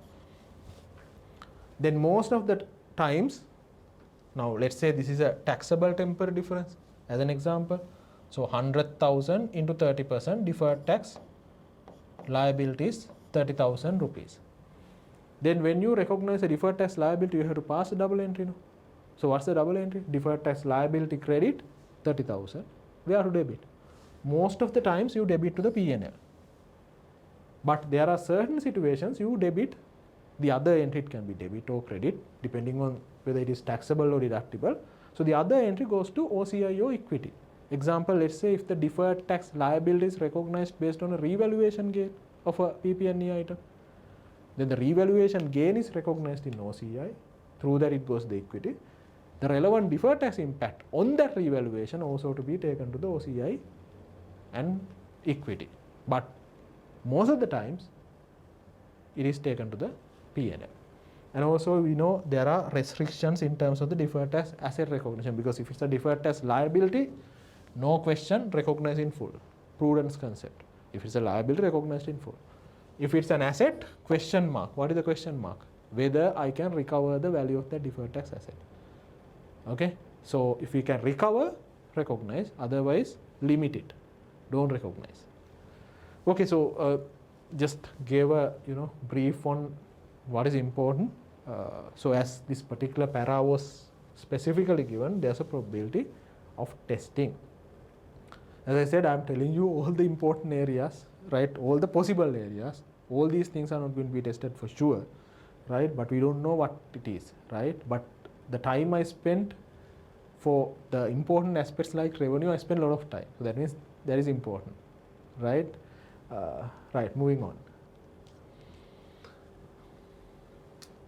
Okay, tell me, read this and say that whether you can identify what is the area where this can be, where examiner can test by looking at this information, this bit of information.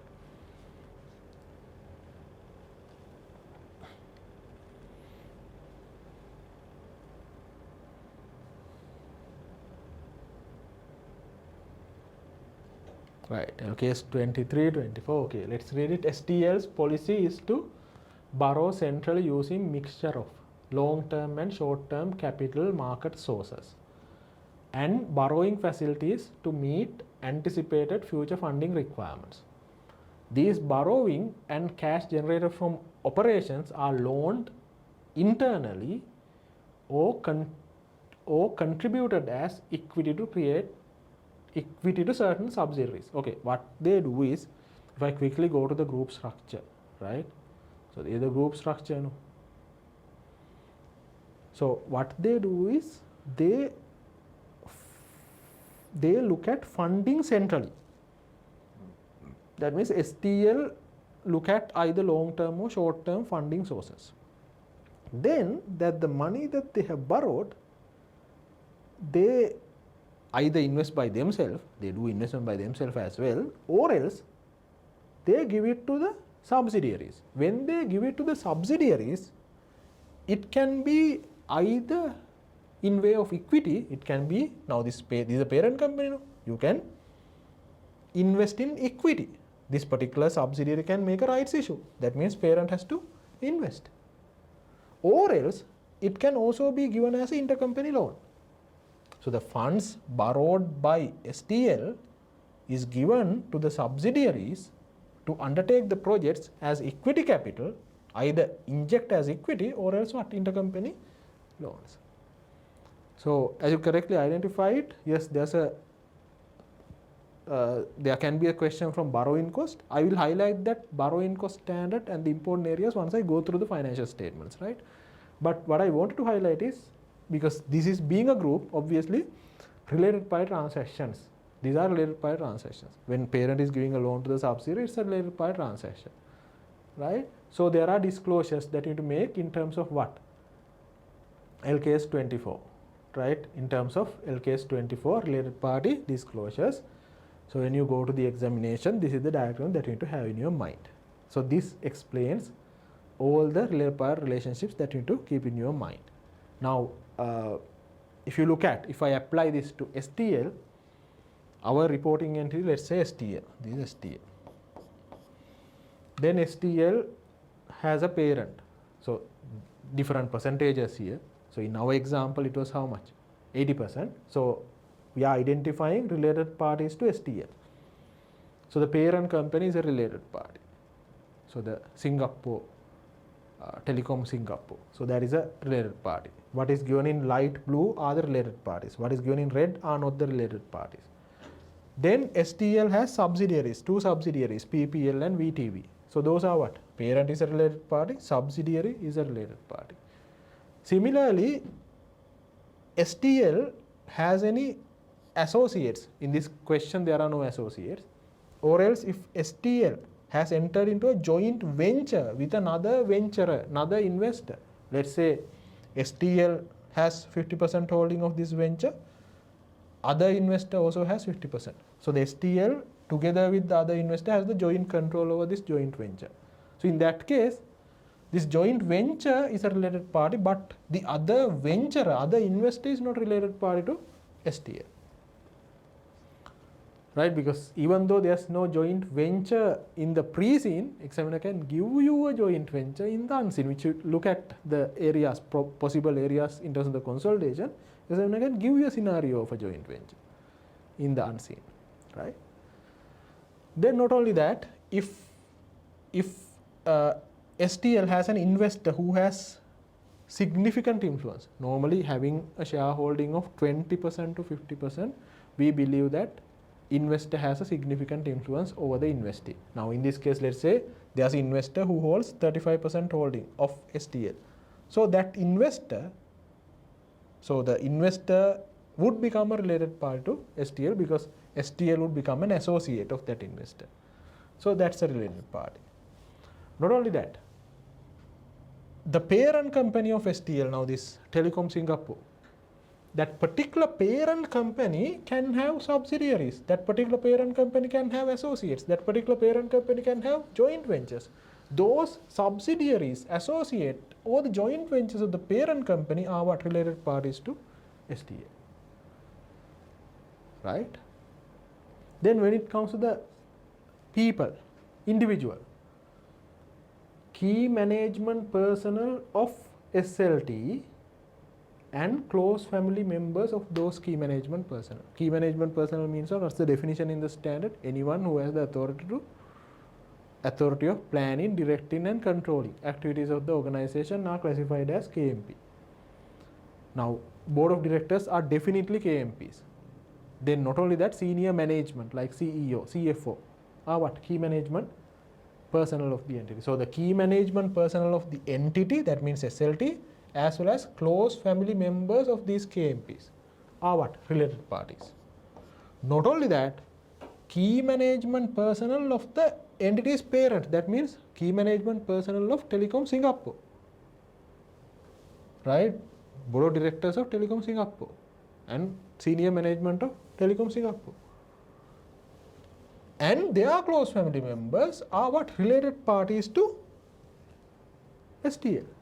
So your KMP and close family members, your parents' KMP and close family members are related parties to you. Not only that, if any of these people, it can be your KMP or one of the close family member, or it can be parents' KMP or one of the close family member of the parents' KMP, might have any subsidiaries, associate, joint ventures, those subsidiary, associate or the joint venture would become what? Related part to you. So it's white. Okay.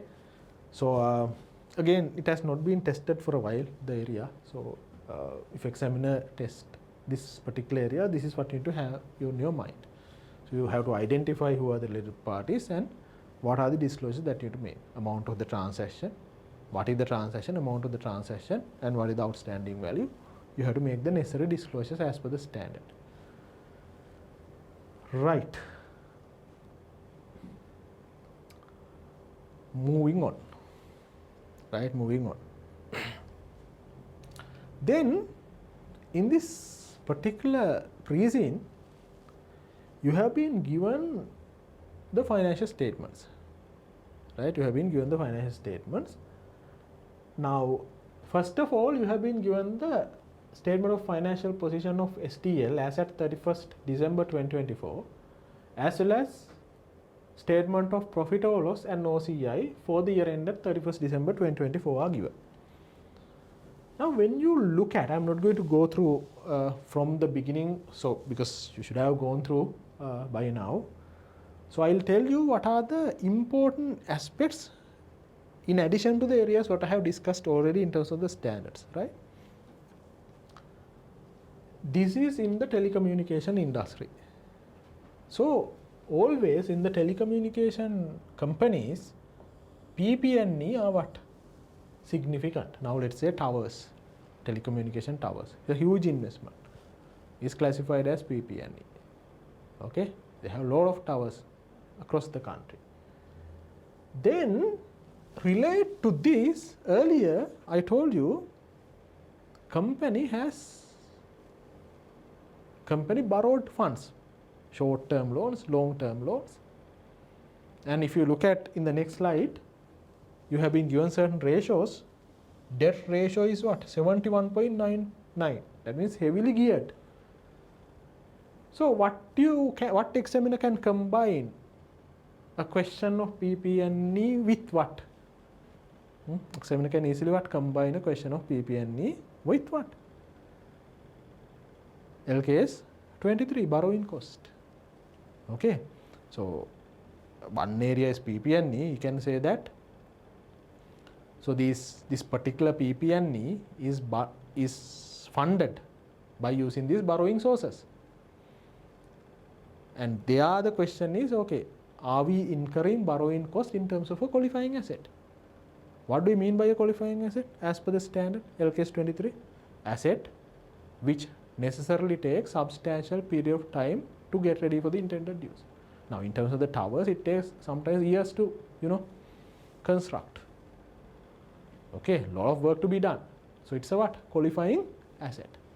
So whatever the borrowing cost that you incur on the loan that you use to fund that particular tower, what you need to do? You have to capitalize. You must capitalize. If you expense, that's wrong.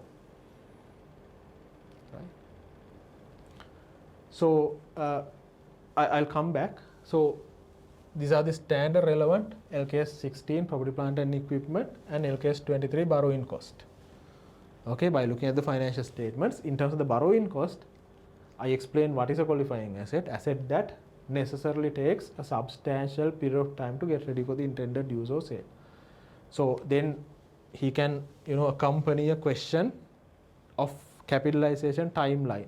When you should start capitalizing the borrowing cost, when you should stop, right? So to start the capitalization, 3 conditions are to be met, right? Expenditure has to be started. That means whatever the material cost, labor cost you need to incur, borrowing cost has to be incurred. You have to pay interest, and activities are in progress. Construction work is started, going on.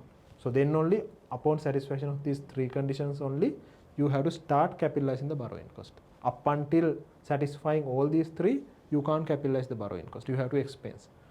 Then you have to stop capitalizing it once the asset is ready for the intended use.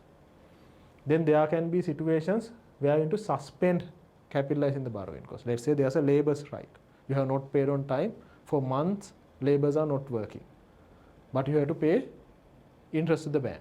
Can you capitalize that borrowing cost? No, because you can't capitalize your inefficiencies. So then you have to suspend the capitalization. But there are instances, even though there's no activity in progress, but still you can continue to capitalize. Okay, if I take one example, let's say there's a temporary delay due to an external event. Let's say there's a flood. For a week, you can't do the construction activity. That's a what? Temporary delay due to an external event. So that you can continue to capitalize. Right? Likewise, there are other things. You should be aware about this particular timeline in terms of the borrowing cost capitalization. Okay? Right.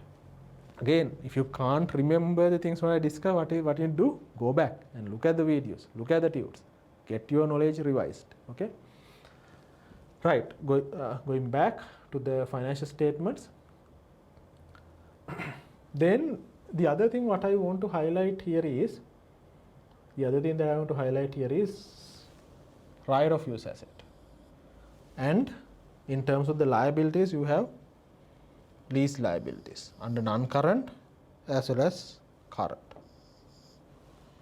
Okay, so SLFRS 16, it has not been tested last time. So it's a popular area of the examiner, right? SLFRS 15 and 16 as well as 9 are popular, 3 popular areas.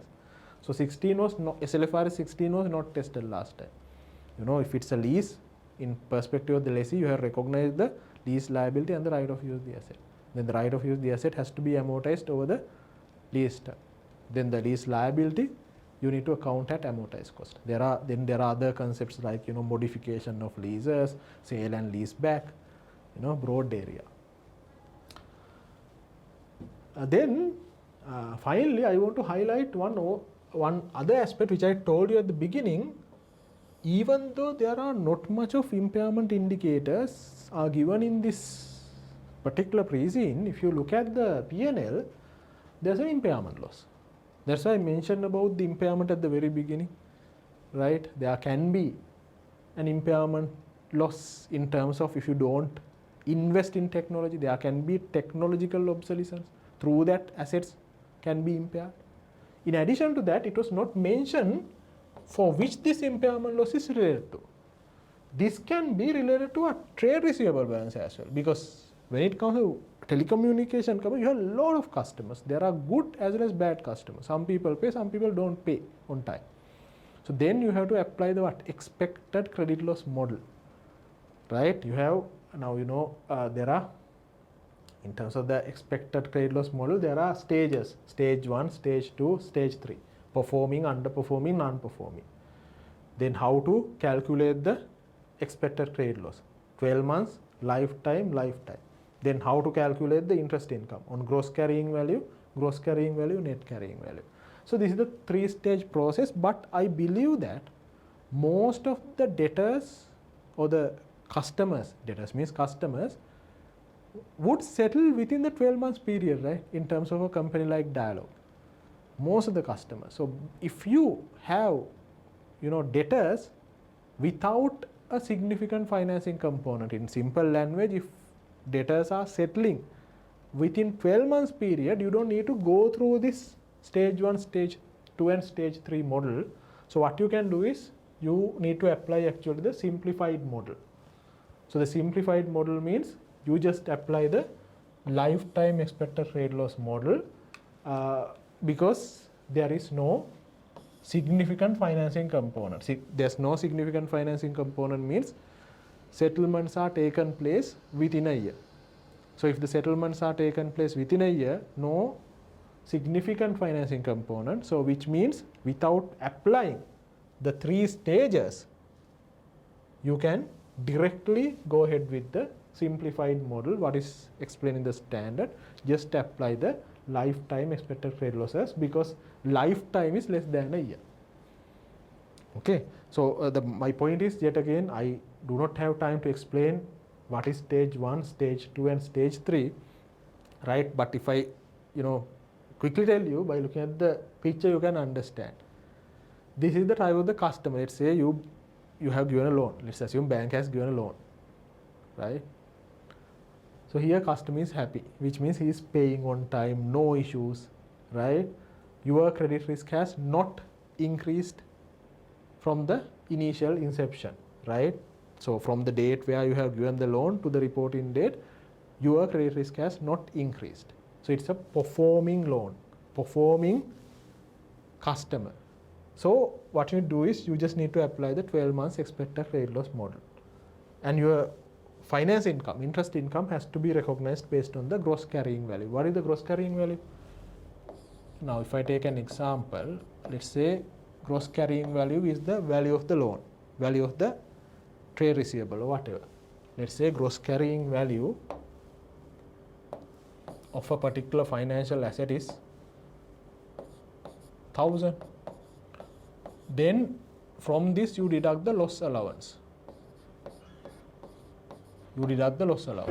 Let's assume loss allowance is 50. Then what is the net carrying value? Net carrying value 950. Now when the particular loan or the trade receivable or whatever is in the stage 1, you recognize the finance income by applying the effective interest rate to the gross carrying value. That means 1000 into the effective interest rate. You take the finance income. Stage 2 means what? Underperforming. Customer has some problems. He is under difficulties, right? Normally if the particular payment is outstanding for more than 30 days, we say that it is underperforming, right? So in that case, your credit risk has significantly increased from the inception of from the initial recognition of the financial asset to the date. The lender's credit risk has significantly increased. So that you need to follow what? Not 12 months expected credit losses. You have to recognize more credit losses by using the lifetime expected credit loss model. But still, you recognize the finance income based on the what? Gross carrying value. Stage 3 means customer is bankrupt. He doesn't have cash to pay. So the non-performing loan. There's an objective evidence of impairment at the reporting date. So you have to apply the lifetime expected credit loss model, as well as you have recognized the finance income or the interest income on the net carrying value. Net carrying value into the effective interest rate. Okay, but this particular model is applied by the companies where your financial asset lifetime is more than 1 year. There's a significant financing component. Banks are using this. But for a company like, in this particular case, SLT or even Dialog, so the example that we are using, most of the customers settle the dues within 1 year. So no significant financing component, so that you can apply the simplified model of lifetime expected credit loss model for the entire trade receivable portfolio that the company has. Right. Okay, going back, we are looking at the financial statements.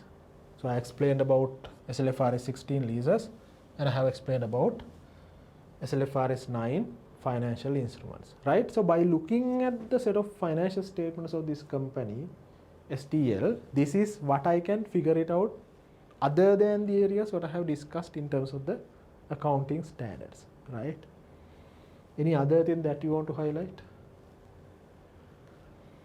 Any other thing that you want to highlight? No? Right. Okay, then you have been given,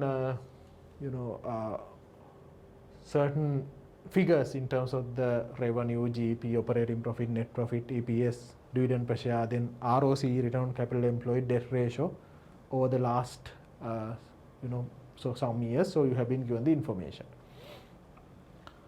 Right, there even I highlighted debt ratio is quite high, so that there can be significant amount of finance cost incurred. So the applicability in terms of the financial reporting is there can be qualifying asset like towers, where the borrowing cost that you incur, you need to capitalize. Then you have been given the statement of financial position of BCC. So this is a kind of a target company. This is important in the consolidation. So you have been given the statement of financial position of possible or probable target company BCC, which we will discuss in consolidation area. Right, so this I have discussed. I have explained about the applicability of LKS 23 borrowing cost standard. I have explained about the applicability of expected credit loss model in SLFRS 9. And I just wanted to highlight this aspect as well, right? That is, in your pre-scene, you have been given the segmental revenue and gross profit. So that is actually the 4 different businesses that we were discussing about. So the mobile telecommunication, which has the highest revenue and GP, then the fixed telephone or fixed telephony, right? So that is the next big business. After that, broadband services and the television. So these are the 4 segments that they have identified in the financial statements, where you have been given the revenue and the gross profit. What I wanted to tell you is, now even if you look at this particular application of SLFRS 8 operating segment, so this is the management approach of segmentation. So when now SLFRS 8 is purely a disclosure standard, you have to disclose information about the reportable segments.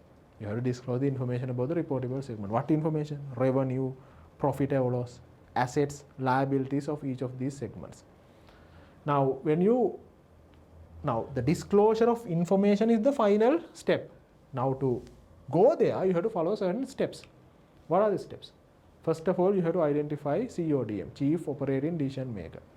So Chief Operating Decision Maker is the one who makes the decision about the performance assessment and the resource allocation. I looked at Dialog. Here they have identified their board of directors, entire board of directors as the CODM. Right? It can be a person, it can be a committee. Right? Now in some companies it is the group CEO, but in Dialog they have identified board of directors as CODM. Then you need to identify operating segments. Right? So to identify as an operating segment, there should be 3 conditions to be met. Right? So if I tell you able to earn revenue, results are reviewed by CODM, and discrete financial information is available. Upon satisfaction of these 3 conditions, you identify that as a what? Operating segment. Then you need to aggregate these operating segments. You can't present, let's say, 10 segments. So you have to aggregate based on the what? similar economic characteristics, similar risk aspects. Then there are certain criteria given in the standard. It has to be a similar product, it has to be a similar customer, it has to be a similar regulatory environment, it has to be a similar distribution. So likewise, you have been given certain criteria. Based on those criteria, you aggregate the identified operating segments. Then based on the quantitative thresholds, there are 3 quantitative thresholds: revenue, profit or loss, assets, and also there's something called consolidation revenue test. So need to do certain number crunching and identify what are the reportable segments. So these are based on the numbers. So basically whether it is big enough to report separately in the financial statements. Reportable segments, then finally you disclose the information about the reportable segments. So I don't have the time to explain each and every step in detail, but I have given a summary. So based on the information available, examiner can look at that aspect as this is the note included again in the annual report of dialogue. What it says: operating segments are reported in manner consistent with the internal reporting provided to CODM, Chief Operating Decision Maker. So your segmental information, what you present in the financial statement, should be in line with the internal information that you give it to the CODM. Okay, so this is actually operating segments mean you provide information to the users of the financial statements in the eyes of management. How management look at the business. So same information you have to give to the users. Chief Operating Decision Maker, who is responsible for allocating resources and assessing performance of the operating segments, has been identified as Board of Directors that make the strategic decision. So likewise, the rest actually you can go through. Now at last, if you look at 31st December 2024, group organized into 3 main business segments. Now in our SLT, here they have identified 4 segments, but if you look at dialogue, what they have done was they have combined fixed telecommunication and the broadband. But here in SLT, fixed telephone is separately, broadband services separately. There's a slight difference. That's why I said that. So examiner doesn't mention us, okay, he's questioning or looking at dialogue. We assume it is dialogue. Right. So the mobile operation, fixed telephony and broadband operation, and the television operation. So these are the segments, reportable segments identified by dialogue, and they made their disclosures about the revenue, assets, liabilities, profit based on this particular classification. Okay.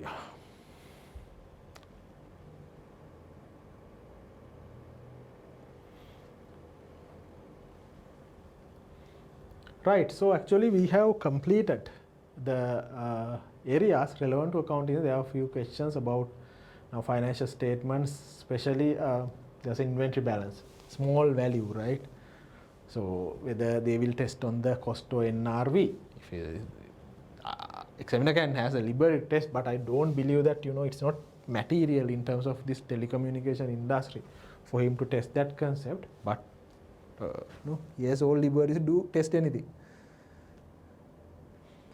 Right, so what we can do is, now we have discussed all the relevant areas. There's nothing else other than this, right? So even minute areas I have discussed, right, in terms of the accounting standards.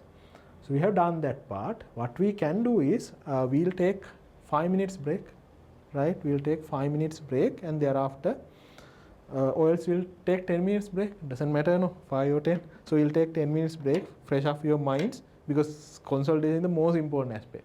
Because the question, unseen question, most of the marks in terms of financial reporting is allocated for consolidation. So because of that, I need you to be, focus when I'm discussing this, because in this particular pre-scene, it's not exactly clear what examiner is going to test, even though it seems to be clear. Okay, so there can be different scenarios, or because of that, I have included a number of scenarios where you need to be, So this is the group structure which you already know, right? Our main companies, CASriLanka PLC, STL, right? STL. So the STL is 80% held by Singapore Telecom PLC. Okay, 80% of the share capital of STL is held by Singapore Telecom PLC, which is the parent company of STL. Then STL acquired 90% of Payphone Private Limited, and STL also acquired 100% shareholding of Vista TV Private Limited (VTV). This is the structure, same diagram what is given in the pre-scene. So now actually mainly the questions are tested from the point of view of STL, right? So because of that, by taking that into account, so this is the pre-scene information what is relevant to us, right, to look at or to predict what's going to be tested in the examination. So in summary, STL holds 90% of PPL and STL holds 100% of VTV. So this is the current group structure. Okay, so we are now to predict what is going to be tested in the examination. So for that, so there are certain direct information as well as there are some indirect information given in the exam. Now if you look at the direct information, what is relevant for the consolidation is this mainly. So if I read it, a board paper was submitted to seek the initial approval for a significant investment in the education sector. So they want to move to a new sector, education. At the moment into telecommunication, need to move into education. 2 investment opportunities were identified, and corporate finance team was asked with evaluating these options. Option 1 involves acquiring a well-established higher education establishment. Well-established higher education establishment that has been operating since 2019. Option 2 is to launch a new private campus to offer undergraduate and postgraduate degree program in the Republic of Maldives. Private campus for the undergraduate and the postgraduate degree program in a foreign country, Maldives. So these are the 2 options. Either to acquire a higher education establishment in Sri Lanka or else launch a private campus in Maldives. So these are 2 options. Then option 1 is given in detail. British College Colombo (BCC) is a tertiary education institution that provides world-class education in Sri Lanka at an affordable price for the students. So what is the company? BCC. So where the balance sheet or the statement of financial position of BCC is also given in the pre-scene information. Currently, college offers both postgraduate and undergraduate programs in business administration and accounting and finance awarded by a leading top-ranked university in UK. The undergraduate program are conducted by Leeds Institute of Business Studies, a 100% owned subsidiary of BCC, right? So what happened? So there are 2 companies here. Leeds Institute of Business Studies is a 100% owned subsidiary of BCC. So you have BCC, it's a separate company which actually carries out postgraduate programs. On the other hand, undergraduate programs are carried out by another company called Leeds Institute of Business Studies, LIBS, which is actually a 100% owned subsidiary of BCC.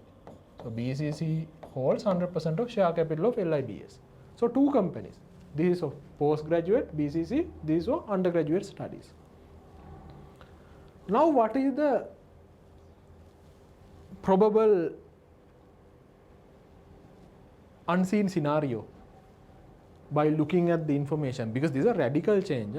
Because now if you look at STL, that is into telecommunication, technology driven, telecommunication driven sectors, and they now need to diversify into totally a different business segment.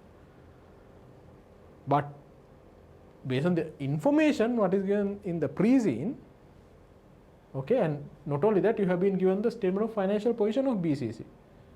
So we have to definitely look at this as an option which can be tested in the unseen. What could be the scenario is actually STL can acquire what? BCC. Once STL acquires BCC, it comes with a subsidiary. BCC has a 100% owned subsidiary. So it creates a situation of what? Complex group, vertical group. So if you look at, so this is the current structure. STL has two subsidiaries, two direct subsidiaries, PPL 90%, VTV 100%. Now based on this particular para, option 1, let's assume STL acquires the entire share capital of BCC, right? So once STL acquires BCC, automatically the subsidiary that BCC has, LIBS, would also be part of the group. So now what will happen is, this is what I mentioned, this is a what? Vertical group. There's a subsidiary and there's a sub-subsidiary. So it's a complex group. So this is actually, I would say, one possible way of testing this particular consolidation question. So that means in summary, you need to have a knowledge about how to prepare the consolidation working for a complex group, especially for the sub-subsidiary, how to calculate the goodwill, how to calculate the NCI, what are the changes. You need to be thorough with. Okay. I hope you are clear about that. Then, any questions in terms of the first matter what I have mentioned? This is option now. This is actually scenario 1, which can be tested in the exam. Then what else? Option 2, reading in detail, because there were two options suggested in terms of moving into the educational sector. The option 2 is involves international investment, because you are going to establish a new campus in Maldives, right, in a foreign country. Involves international investment. Proposal is to lease a suitable building in Male city. So the capital city of Maldives is Male, located in Republic of Maldives, and establish a fully fledged private campus in collaboration with a top rank university, which will serve as degree awarding body, right? So you have to collaborate with a top rank UK university, that would be the degree awarding body. What you want is actually to have a campus in Male city, Maldives, located in Republic of Maldives. And if I go back, you have been given the details over here as well. Option 2 is to launch a new private campus to offer undergraduate and postgraduate degree program in Republic of Maldives. So you want to, what you want is actually to lease out a building, right? You would become the lessee and have this campus. Now, what it can be tested over here? A lot of people would say that, okay, it can be a foreign subsidiary consolidation, because you are now, if you establish in Male, what is the currency in Male? Rupiah. So in Sri Lanka, rupees, Male rupiah. Now you have different functional currency. So if it's a foreign subsidiary, you have to do the consolidation by taking that into account. So the way that you approach the question is different, the workings that you need to do. Because if it's a foreign subsidiary, you have to calculate the goodwill in foreign currency, right? Then now if it's a foreign subsidiary, if you go and acquire, what is mentioned in the pre-scene can be different when it comes to unseen. Now according to the pre-scenes, it seems that you go there and establish a campus by your own. But in the unseen, examiner can say that, okay, here you found that there's a campus which is already established in Maldives where you want to acquire that. So then it's a foreign subsidiary. Okay, so you have to do the consolidation for the foreign subsidiary. So there are, goodwill has to be calculated in foreign currency, then it has to be translated at closing rate each and every year. That would amount into exchange gains and the losses. In addition to that, subsidiary financial statements, assets, liabilities need to be converted into functional currency of the parent company at the end of each year. So P&L numbers has to be converted. We are going to use the average rate. So the approach of consolidating a foreign subsidiary is different. But by saying that, specifically by looking at the business context and the actual context in Maldives, Maldives is a very small country, right? If you look at Malé, you can walk through the island, entire Malé island within 45 minutes, right? Wherever you stay in Maldives, you can see the entire, sea in all corners, basically in four sides. Wherever you see, it's sea. A small country. So this is Malé is the capital city, capital island. There's a law in Maldives where foreigners can't own the businesses. So if you want to have a business in Maldives, there should be a local partner. Now, when you look at this context and apply this to the scenario, if examiner wants to follow the free scene, right, in the unseen, because there were times where there's no connection between the free scene and unseen. I believe that he will maintain the discipline and ensure that there's a connectivity between the free scene and unseen, as well as the business context in Maldives is you can't own a business by your own. Foreigner can't own. So which means definitely you need to have a local party. So what you can do, what you can have? There can be a situation where this is what is there in the free scene at the moment. SLT holds 90% of PPL and SLT holds 100% of VTV. What SLT can do is, SLT can enter into a what? Joint venture with a Maldivian investor, where STL and this Maldivian investor has the what? Joint control over this joint venture. Right? So based on the information given, that is what is possible, I believe, in terms of the option 2, and also the business context, the law in Maldives. Now, if it is that, you should know about SLFRS 11 joint arrangements. So joint arrangement means where two or more parties have the joint control over. So what do you mean by the joint control? So the relevant activities are decided with the unanimous consent. Now if there are two parties, both parties has to agree, SLT and this particular investor has to agree on the decisions about the relevant activities. Unanimous consent is required. So if this will only apply if the relevant activities require unanimous consent of those who collectively control the joint arrangement. So then we say that, okay, two parties are having the joint control. It's not the sole control, right? Neither of these two parties can alone control. They have to get together and control. And the other thing that you need to understand is, in this particular standard SLFRS 11, under the joint arrangements, there are two types of joint arrangements. It can be a joint operation or a joint venture. So it is depending on the parties' rights and obligations of the arrangement.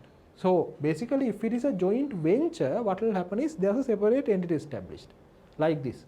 Now, the example what I have given here is a joint venture. Why? There is a separate entity. Then once a separate entity is established, and if the percentages are 50-50, it's not necessarily to be 50-50, right? It can be 55-45. But if the decisions are made with unanimous consent, it's a joint venture. Now let's assume for simplicity it is 50-50. Now to say that the particular joint arrangement is a joint venture, there should be a separate entity, and the parties have rights over the net asset of this joint venture. Again, if I say that SLFRS 11 is about joint arrangement. In joint arrangement, what it says is parties needs the joint control over the unanimous, based on the unanimous consent. So the relevant activities are decided based on the unanimous consent, so the parties are having the joint control. So it's a joint arrangement. So the joint arrangements are two types, joint ventures and the joint operations. For you to say that it's a joint venture, there should be a separate entity established, as well as parties are having the rights over the net asset of this entity. Okay.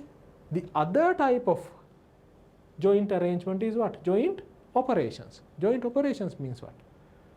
There's no separate entity. If there are two parties, parties are having the joint control over the individual assets and the liabilities. As there's no separate entity, there's nothing called net assets. But still parties are having the joint control over the what? Assets and the liabilities. Then it's a what? Joint operation. I have included that aspect as well. Two types of joint arrangements, joint operations, joint ventures you can go through. But under the examination scenario, if this is going to be tested, I believe that it would be a what? Joint venture. Okay. So it's a joint venture between STL and Maldivian investor. So decisions or the relevant activities are decided based on the unanimous consent of STL and this particular investor. Then what we need to explain is how to do the accounting from the perspective of STL. So what do you say? If it is a joint venture, what is the applicable accounting standard for the accounting? LKS 28. LKS 28, what is the name of LKS 28? What is the name? Investment in associates and joint ventures. So if it is an associate, if it is a joint venture, similar accounting. What is the accounting? Equity accounting. So LKS 28 explains the accounting for the associates and the joint ventures. So that is what equity accounting. So I explained you what is a joint venture. So you have the joint control over the joint venture. Associate means what? That you already know. A particular investor has a significant influence over an investee, normally having 20% to 50%, right? Normally, you believe that investor has the significant influence over the associate.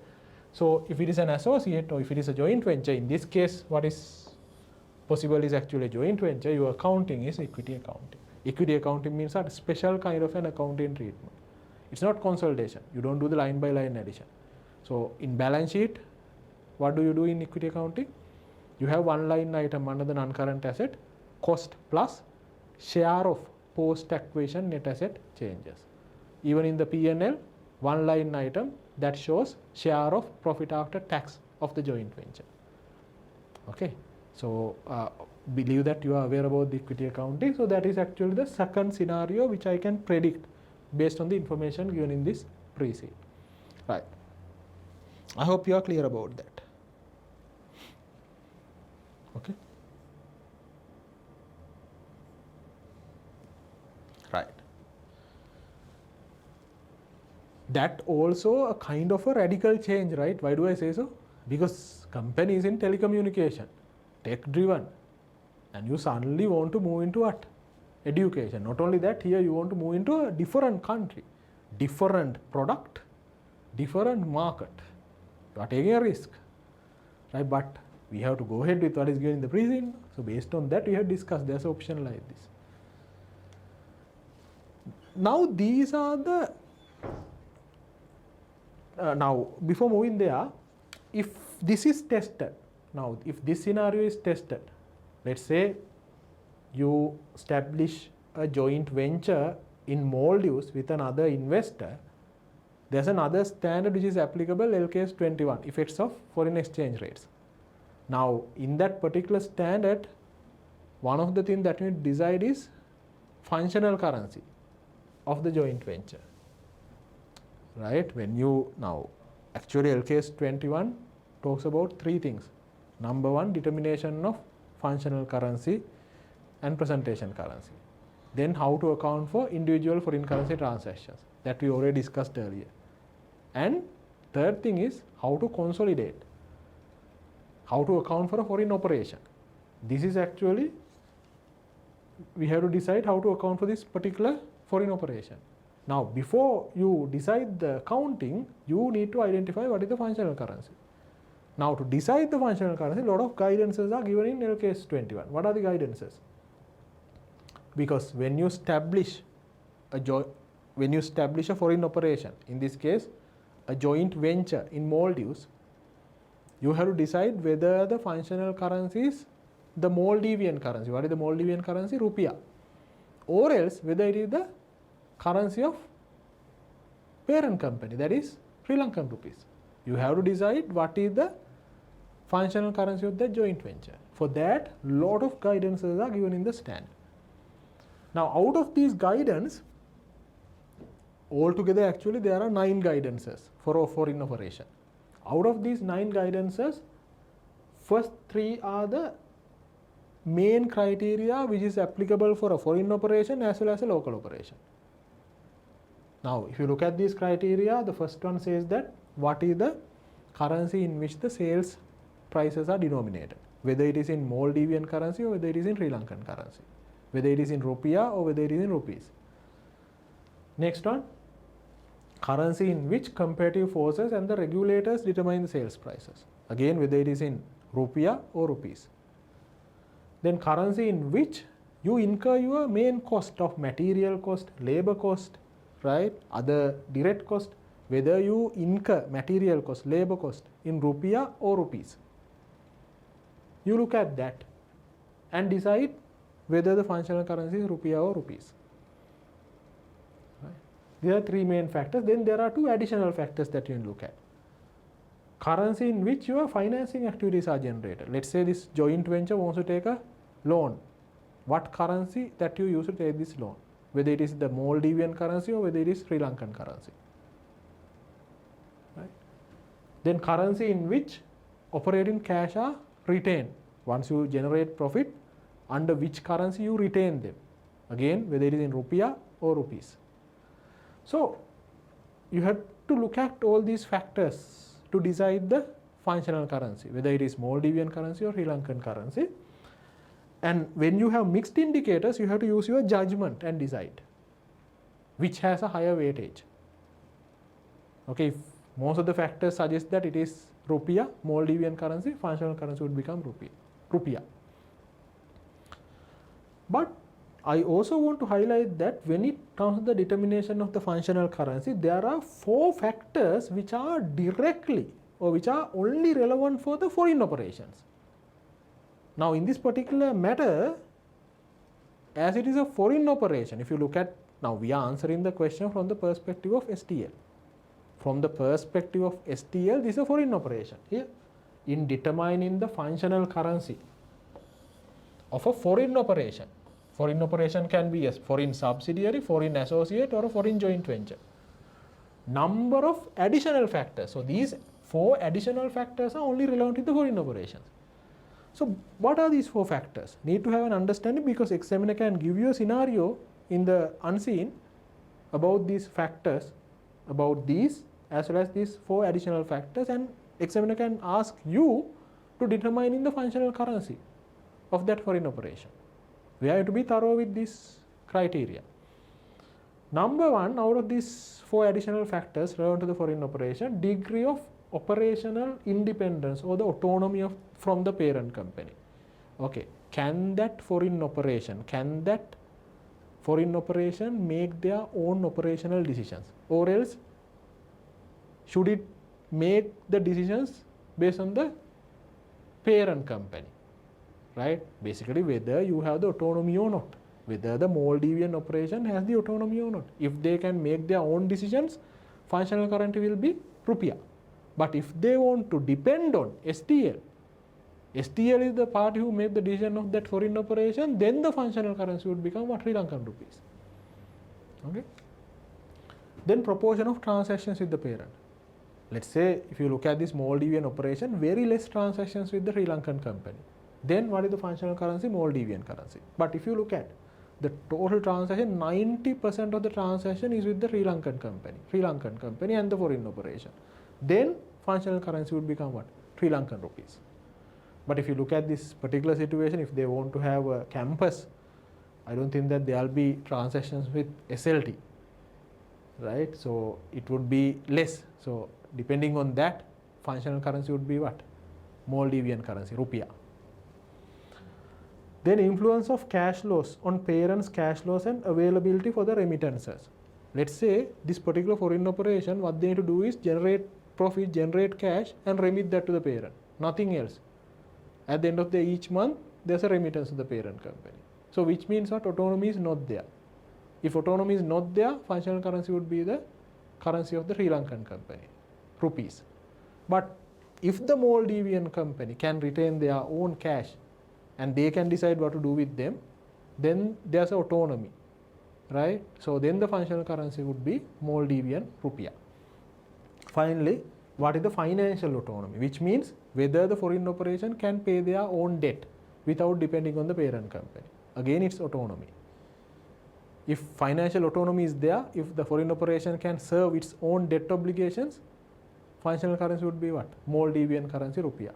If foreign operation has to depend on SLT to pay their loan commitment or to meet their loan commitment, then the functional currency would be Sri Lankan rupees. So almost everything is with regard to the autonomy, right? If the autonomy is there, if the independence is there, then the functional currency is the Maldivian rupiah.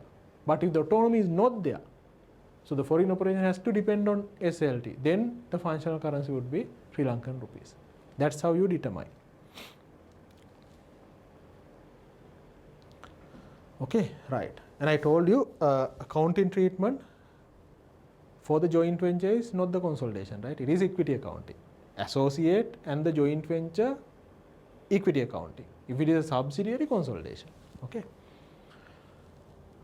Right. Okay. So that is actually the scenario. But as I said, as per the information given in this pre-scene, more likely to be, if it is a foreign operation, more likely to be a joint venture. Okay. Right. So then I already told you there are some hints where examiner has given in this pre-scene where he can test other types of consolidation other than these two direct scenarios what is mentioned in the pre-scene. So look at this and think what can be the scenario over here. Look at this para and see that whether you can guess what can happen here.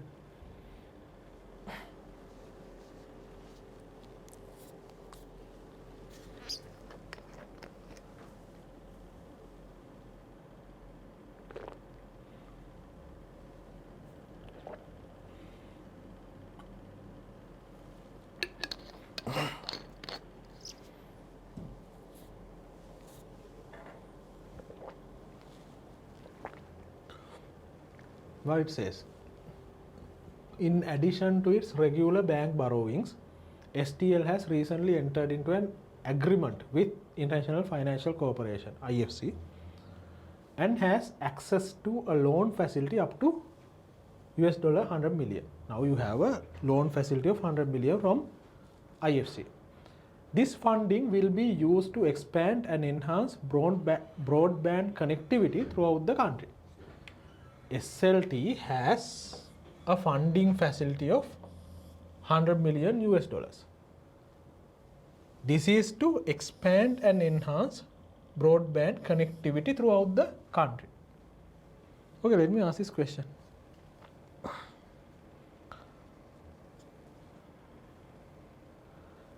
You want, now let's say, forget about the business, think about you. You like to do what you know or what you don't know. Do you understand the question? You like to do what you know or what you don't know. What you know, right? So similarly, businesses, first option is not to do what you don't know. What you know and what you can do well. If you look at the two scenarios what we just discussed in the education sector, that's a totally a new thing. Right? New product, they don't have any experience. But if you look at this particular scenario, STL can do something which they know. They can expand.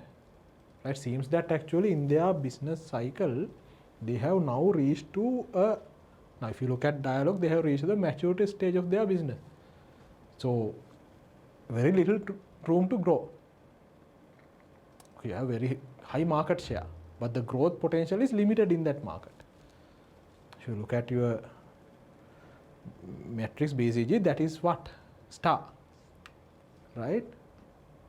So in that situation, you still would like to do and earn profit and cash from what you know. So now what you can do here is, and also your funding is available. Now IFC has funded 100 million USD. It is available. You can use it and don't need to worry about funding. and you need to just expand and enhance the broadband connectivity. That is an area which you know very well. It's mentioned earlier as well. Now this is an area where the technology is getting changed. So you need funding. Here the funding is available. So what can be done now? This is the pre-scene. STL has 90% over PPL and 100% over VTV. Now if you look at PPL, what is the business? So they are doing the broadbanding services, right? Already established business. So the broadbanding services are provided by PPL. What can happen easily? Now STL, earlier mentioned that STL, once they fund, now here STL has taken a loan from IFC, then STL can inject this money to PPL in way of equity capital or in way of debt capital. So either PPL will increase their share capital on the balance sheet, or else PPL would take a loan from STL and what? Invest in a new company to expand the broadband service, isn't it? Yeah, so you can acquire. It can be 100% or it can be 80%, whatever the percentage. Acquire a broadband company, not necessarily be 100%, can be 80%. Right? If there are companies to sell, they would acquire. So then yet again it creates a scenario of what? Complex group, vertical group, parent, subsidiary, sub-subsidiary. So because of that, pay attention on complex group. It can be like this scenario 1 that I have explained. It can be like what? Scenario 1, what I have explained. STL acquires BCC, which already has a subsidiary, LIBS. So then it's what? Vertical group, complex group. So similarly here, this is the third scenario, what I am explaining. Here also can have the situation of what? Vertical group, complex group. Right? When it comes to complex groups, two scenarios, no? It can be a vertical group or it can be a D-shaped group. D-shaped group is also called as a mixed group. Now this is a what? Vertical group. Under the complex group, vertical group. You should know that in a vertical group, how to calculate the goodwill, NCI and all these workings. Okay, what's the difference? Right, so that is actually the third scenario.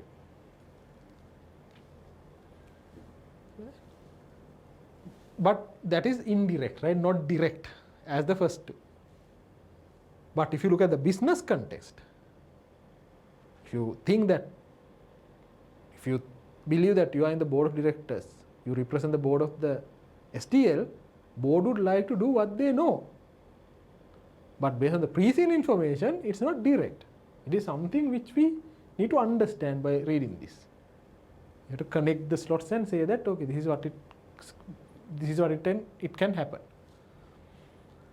Right, okay. Then next one, read this. Again, this is a, not a direct scenario, not directly mentioned, but by reading it, we can guess what can happen. Read this part and see whether you can guess what's going to happen. It says, telecom companies deal with a massive amount of customer data. Companies gather information on how customers use their services, their interactions with the company, and details of their billing.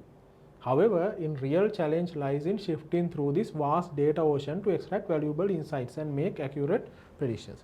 So telecommunication companies are having actually vast amount of data about the customers. Their customer base is huge. If I'm not mistaken, here STL's customer base is about 15 million, right?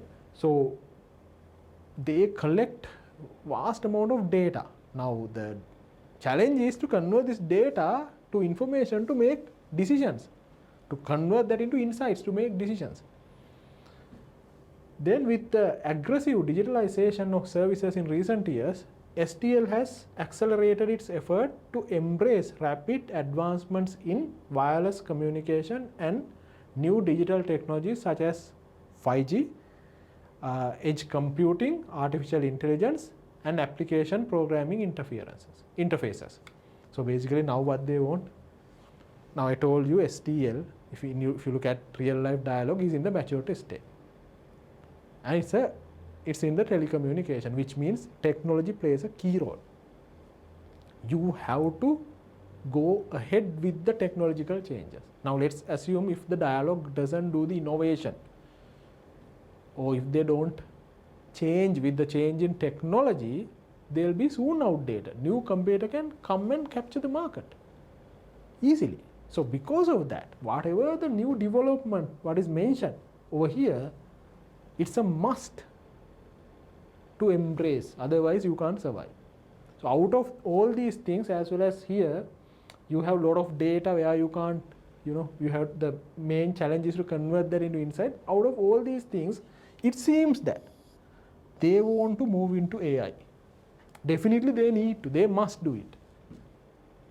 It's not an option in the real business case. You have to go ahead with AI. Otherwise you'll be outdated. With the ambitious goal of becoming Sri Lanka's premier AI-powered entity, so they have a goal. What is the goal? Becoming Sri Lanka's premier AI-powered entity. SLT is focused on catalyzing value creation through comprehensive data and AI initiatives. So they want to become a premier AI company. So what they can do? Either they have to develop this AI knowledge by their own, through their research teams and all. Or else, what is the fastest way? They can acquire an AI company, existing AI company. That will lead to a consolidation scenario. Right? So this is what is there in the pre-scene. STL has 90% over PPL and 100% over VTV. What can happen is, STL can acquire, it can be 100% or it can be 80%, whatever the percentage, AI powered company. So then what? Pure consolidation. Right? Or else sometimes this AI company is a, let's say, a strong company, existing company, they might not want to give the control to SLT. At that situation, what SLT can do is SLT can enter into a joint venture with another AI company, right, to go into this area. So what can happen is, again, this is the pre-scene, 90% and 100%. Without STL to acquire a subsidiary, it can be a situation where STL and another investor who has this knowledge, AI knowledge, that particular investor is a AI expert, right? It can be a corporation or it can be an individual, right? So STL and this particular investor establish a what? Joint venture. So I explain about the joint venture, then decisions about the relevant activities are made with unanimous consent of STL and this particular investor. So that means STL and this investor has the joint control. Then you have to see that whether it's a joint venture or joint operation, right? So if it is a joint venture, separate entity is established and parties are having the rights over the net assets. So normally in the examination scenario, if a joint arrangement is tested, it's a joint venture. So separate entity is there and two venturers are having the rights over the net assets. So yet again, you need to account from the perspective of STL, from the perspective of STL, accounting for a joint venture. What is the applicable standard? LKS 28, investment in associates and joint ventures. So this joint venture has to be equity accounted. Equity accounting means one line item in the statement of financial position, cost plus share of post-acquisition net asset changes of this joint venture. P&L also one line item, share of profit after tax of this joint venture. Your share of profit after tax. That means in this example, 50% of the profit after tax of the joint venture. Right? So again, as I said, this is not a direct scenario given, but based on the business context, that can happen. But I believe that if it is an AI company, most of the time it can be a subsidiary rather than a joint venture. But if it is a joint venture, also we know what to do now, right? Then all these scenarios what we discussed are acquisitions. And if you read pre-scene, it's more towards an acquisition, right? Generally, it has to be an acquisition. But I told you in certain examinations, examiner is making a U-turn, right? So he gives something else in the unseen. So if he wants suddenly, make a U-turn and test a disposal, what can be the scenario? Can you tell me what can be the scenario if it's a disposal? Okay, this is the para. This is the only para where he can, relate if it is a disposal. Read this. We read this para earlier as well when we were talking about the impairment. Information technology serves as the backbone of the modern telecommunications. PPL was acquired to invest significantly in technology to improve its customer service and upgrade broadband infrastructure to top-tier standards. However, securing a substantial amount of additional capital while maintaining optimal capital structure proved to be a challenging task for PPL. PPL was acquired. It was acquired in 2017 with the intention of what? Improving this broadband infrastructure. But the matter is, it's technology driven. You have to invest a lot of money in the technology advancements, because otherwise you will become outdated. So for that, now the structure, the method that this particular group follows is, now let's say if PPL wants additional funds to invest in new technology, STL has to find out. Then STL would either give this funding as equity capital or loan capital to PPL. Now this would be a headache to STL, because why? Every year you need to make significant investment. So by looking at that aspect, if STL decides to dispose PPL, it will be a what? Disposal scenario. Right? Then after the disposal, STL just have VTV. It can be an entire disposal or it can be a partial disposal. Now if you look at disposals, I'll come there. Now the scenario is, if you look at PPL at the moment, STL has 90%. So what are the disposal scenarios? This entire 90% can be disposed. So then the 90% holding would become what? 0. So it was a subsidiary, now nothing, entire disposal. Or else you had 90%, you might dispose 60% and you retain what? 30%. So you bring another, or you transfer the control to someone else, where you retain a significant influence. So then your subsidiary would become a what? Associate. Or else it can be a scenario where you had 90%, you dispose what? 80% and retain 10%. Then this subsidiary would become what? Normal investment. So if it's a normal investment, you need to apply what? SLFRS 9. It's a financial asset. 10% means it's a financial asset.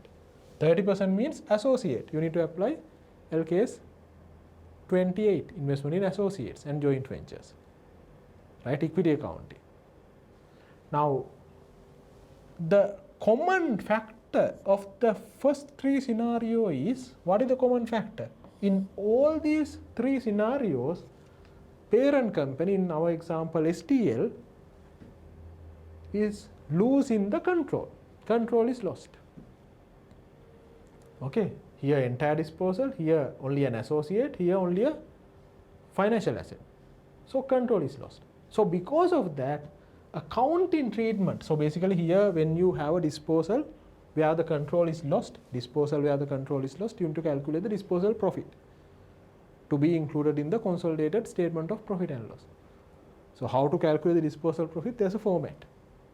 You have to take the sales proceed. Now if I take this second scenario, you have to take the sales proceed of this 60%. Then you have to take the fair value of the retained interest. So what is the fair value of the 30%? Sales proceeds plus fair value of the retained interest. You add them together. From that you deduct net asset value of this entity, PPL, at the disposal date. To that you add if there's any goodwill at the disposal date. From that you deduct non-controlling interest value at the date of disposal.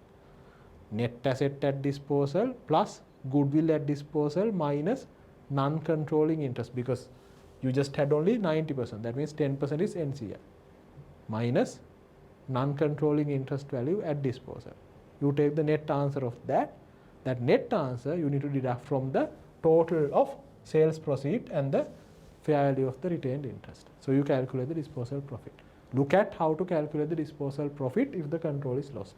So the approach that you follow is similar in terms of this calculation of disposal profit under the first three scenarios, because all these three scenarios you lost the control. And that disposal profit, as I mentioned, needs to be included in the consolidated statement of profit and loss. Right? Then the fourth scenario is you had 90% of PPL, you just disposed 30% and you retain how much? 60%. So here control is what? Retained. Control is not lost. Then the accounting would be different to the first three, because here you are not going to calculate any disposal profit or loss, because why? Control is retained. It's a transaction between the equity holders, because earlier when you had 90%, what is the holding of NCI? 10%. Then when you dispose 30% and once your holding is 60%, what will happen to the holding of NCI? 40%. So your holding would be reduced, or the parent's holding would be reduced by 30%. On the other hand, NCI holding would increase by 30%. So it's a transaction between the equity holders. So you are not going to calculate any profit or loss here to be included in the consolidated statement of profit and loss. You just make an adjustment in the equity. Okay, how to do the adjustment? If you can't remember, you have to go and look at. Okay, no impact on goodwill, no profit or loss to be calculated in the consolidated P&L. It's a transaction between equity holders, so the impact has to be adjusted directly in equity. But I believe that if this is tested, if it's a disposal, definitely, most probably it can be an entire disposal where the control is lost. You might not retain anything, you dispose the entire thing. If examiner wants to test a disposal. So what I have explained is listed down over here. You can go through about the disposal scenario. I have explained everything. With this example you can go through, right? Right, so that is what I explained. So you are disposing PPL, then you just have only VTV. It can be combination of the scenarios that I have explained. It can be accompanied with a disposal and an acquisition, right? One of the acquisition what I have explained with a disposal, that is possible.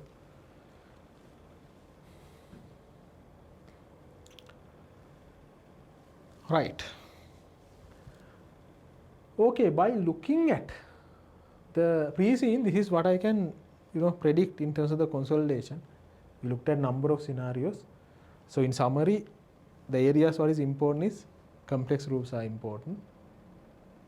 Accounting for joint ventures are important. As well as if examiner wants to test a disposal, I believe that he would test acquisition and a disposal. In that case, how to account for disposal of a subsidiary is also important. Right? So these are the important aspects in terms of the consolidation. And I already explained you the functional currency, concept of functional currency is also important if it's a foreign operation. Right? Okay. Yeah. In addition to that, there's a para over here. This is actually basic consolidation concepts, STL accounts for business combinations using the acquisition method of accounting. Yes, obviously business combinations, you need to follow the what? Acquisition accounting, that is consolidation. Accordingly, the identifiable assets acquired and the liabilities assumed by the acquiree are recorded at their acquisition date fair value. When you acquire a subsidiary, what you do? You have to fair value all the identifiable assets and the liabilities of the acquired subsidiary. Group policy is to value the non-controlling interest at fair value at the date of acquisition. There are two methods of measuring the non-controlling interest at acquisition date. One is fair value method, other one is what? Proportionate net asset method. So out of these two, So here the group policy is to measure non-controlling interest at fair value. So that means within the goodwill you have parents goodwill as well as non-controlling interest goodwill. So you follow the full goodwill method. So in your exam question, sometimes examiner might not tell you what is the basis of measuring NCI, because why? It is already there in the pre-scene. Then don't confuse in the exam saying that okay, examiner has given information but he has not mentioned how to measure the NCI. Why he has not mentioned? He wants you to read the pre-scene. That's why he has given this 1 month ago. No? So here it's clearly mentioned that non-controlling interest is measured at the fair value at the rate of acquisition. Intercompany transactions and the balances and unrealized gains and the losses of the transactions between the group companies are eliminated. That is consolidation, right? If you have intercompany balances, intercompany transactions, unrealized gains and the losses are to be eliminated, because in consolidation you consider parent and all of its subsidiaries as a single economic unit. Goodwill that arise from the business combination, especially from these two acquisitions, what STL has done in the past, is not amortized by STL, but it is tested for the impairment annually. That is also correct, no? Goodwill won't be amortized. Goodwill is not going to be amortized. What you need to do is you have to test the goodwill for the impairment on annual basis. Whether indicators are available or not. Normally, you do the impairment testing only if the indicators are available. But there are 3 assets where, irrespective of the availability of the indicators, you must test for the impairment. What are these 3 assets? Number 1 is this, cash generating unit to which goodwill is allocated. Now 2 subsidiaries that STL has acquired, if there's a goodwill figure, so that those 2 subsidiaries are cash generating units to which goodwill is allocated, you must test for the impairment. So the other 2 are, for your knowledge, intangible assets which are not yet available for use, and intangible asset which has indefinite useful life, right? So those 3 items, irrespective of the availability of the impairment indicators or not, you must test for the annual impairment. Actually this para is the accounting standard, right? Only useful information here is this. NCI is measured at fair, because you have a choice, fair value method or the proportionate net asset basis. If I am the examiner, I won't tell the students in the exam paper the method of measuring the NCI, because I have already told this in the pre-scene. So that's why be careful on that. Right. So basically these paras, what are the applicable standard? SLFRS 3 business combination and SLFRS 10 consolidated financial statements, that you know. Right, with that actually areas relevant with the consolidation is also done. Now we deep dive about the standards as well as the consolidation, right? All possible scenarios have been looked at, direct as well as indirect scenarios based on the pre-scene have been looked at. Then final area what I wanted to touch is actually analysis and interpretation, because if you look at the recent past papers, always there was a question from this DuPont analysis, right? So return on equity, one of the key ratio that the investor is looking at. If you are an equity holder, you should know that what is the return on your investment. So then this return on equity is a combination of 3 key important ratios. One is net profit margin. This is what? Net profit margin.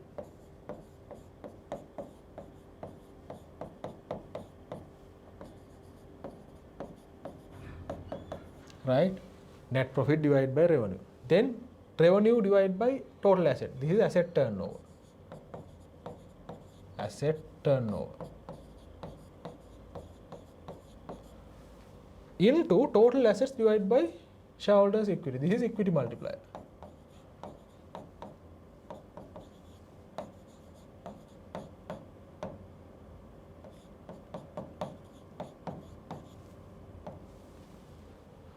Right, equity multiplier. This shows the profitability, net profit margin shows the profitability. Having a higher net profit margin is always better. This shows the efficiency of utilizing the asset. What does that mean? For 1 rupee investment in asset, how much of revenue it generates? Now this telecommunication industry is highly asset driven. Lot of fixed assets are included. So here the ratio says, so 1 rupee investment in assets, how much of revenue that the company generates. This shows the gearing. So basically having a higher ratio means what? In your capital structure you have less equity. If you have less equity, if the denominator is less, ratio is high. So having a higher ratio means less equity, more debt. So you can increase the return on equity by increasing the gearing. But you remember there's a risk, there's a financial risk. When you have more and more gearing, financial risk is high. What do you mean by financial risk? Now, in terms of equity funding, what we pay is dividends. We pay dividends only if we make money. Otherwise we won't pay dividends. But when you have debt funding in your capital structure, in this group, debt ratio is about 71%. It's very high. Financial risk is high. What does that mean? Whether company make profit or losses, you must pay interest. It's a commitment.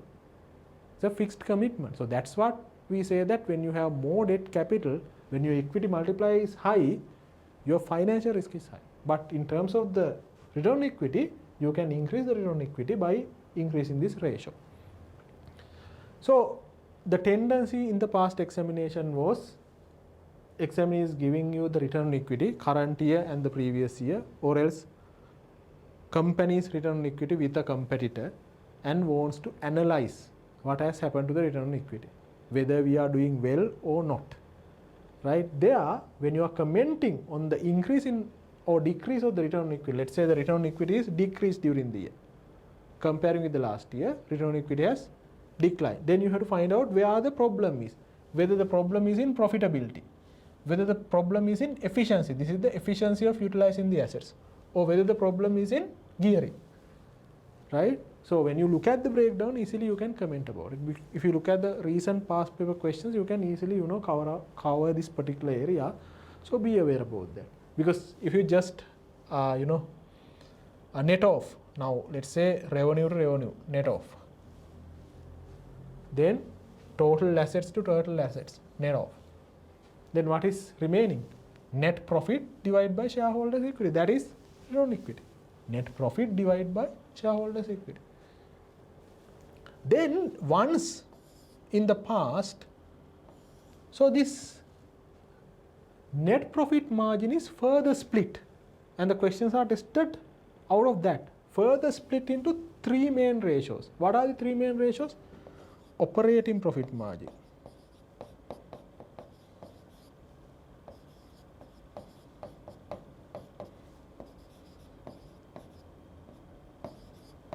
how to calculate the operating profit margin? PBIT, profit before interest and tax, divided by revenue. Then interest burden.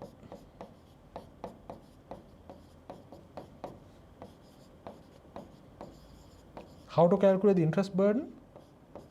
Profit before tax divided by profit before interest and tax, and tax burden.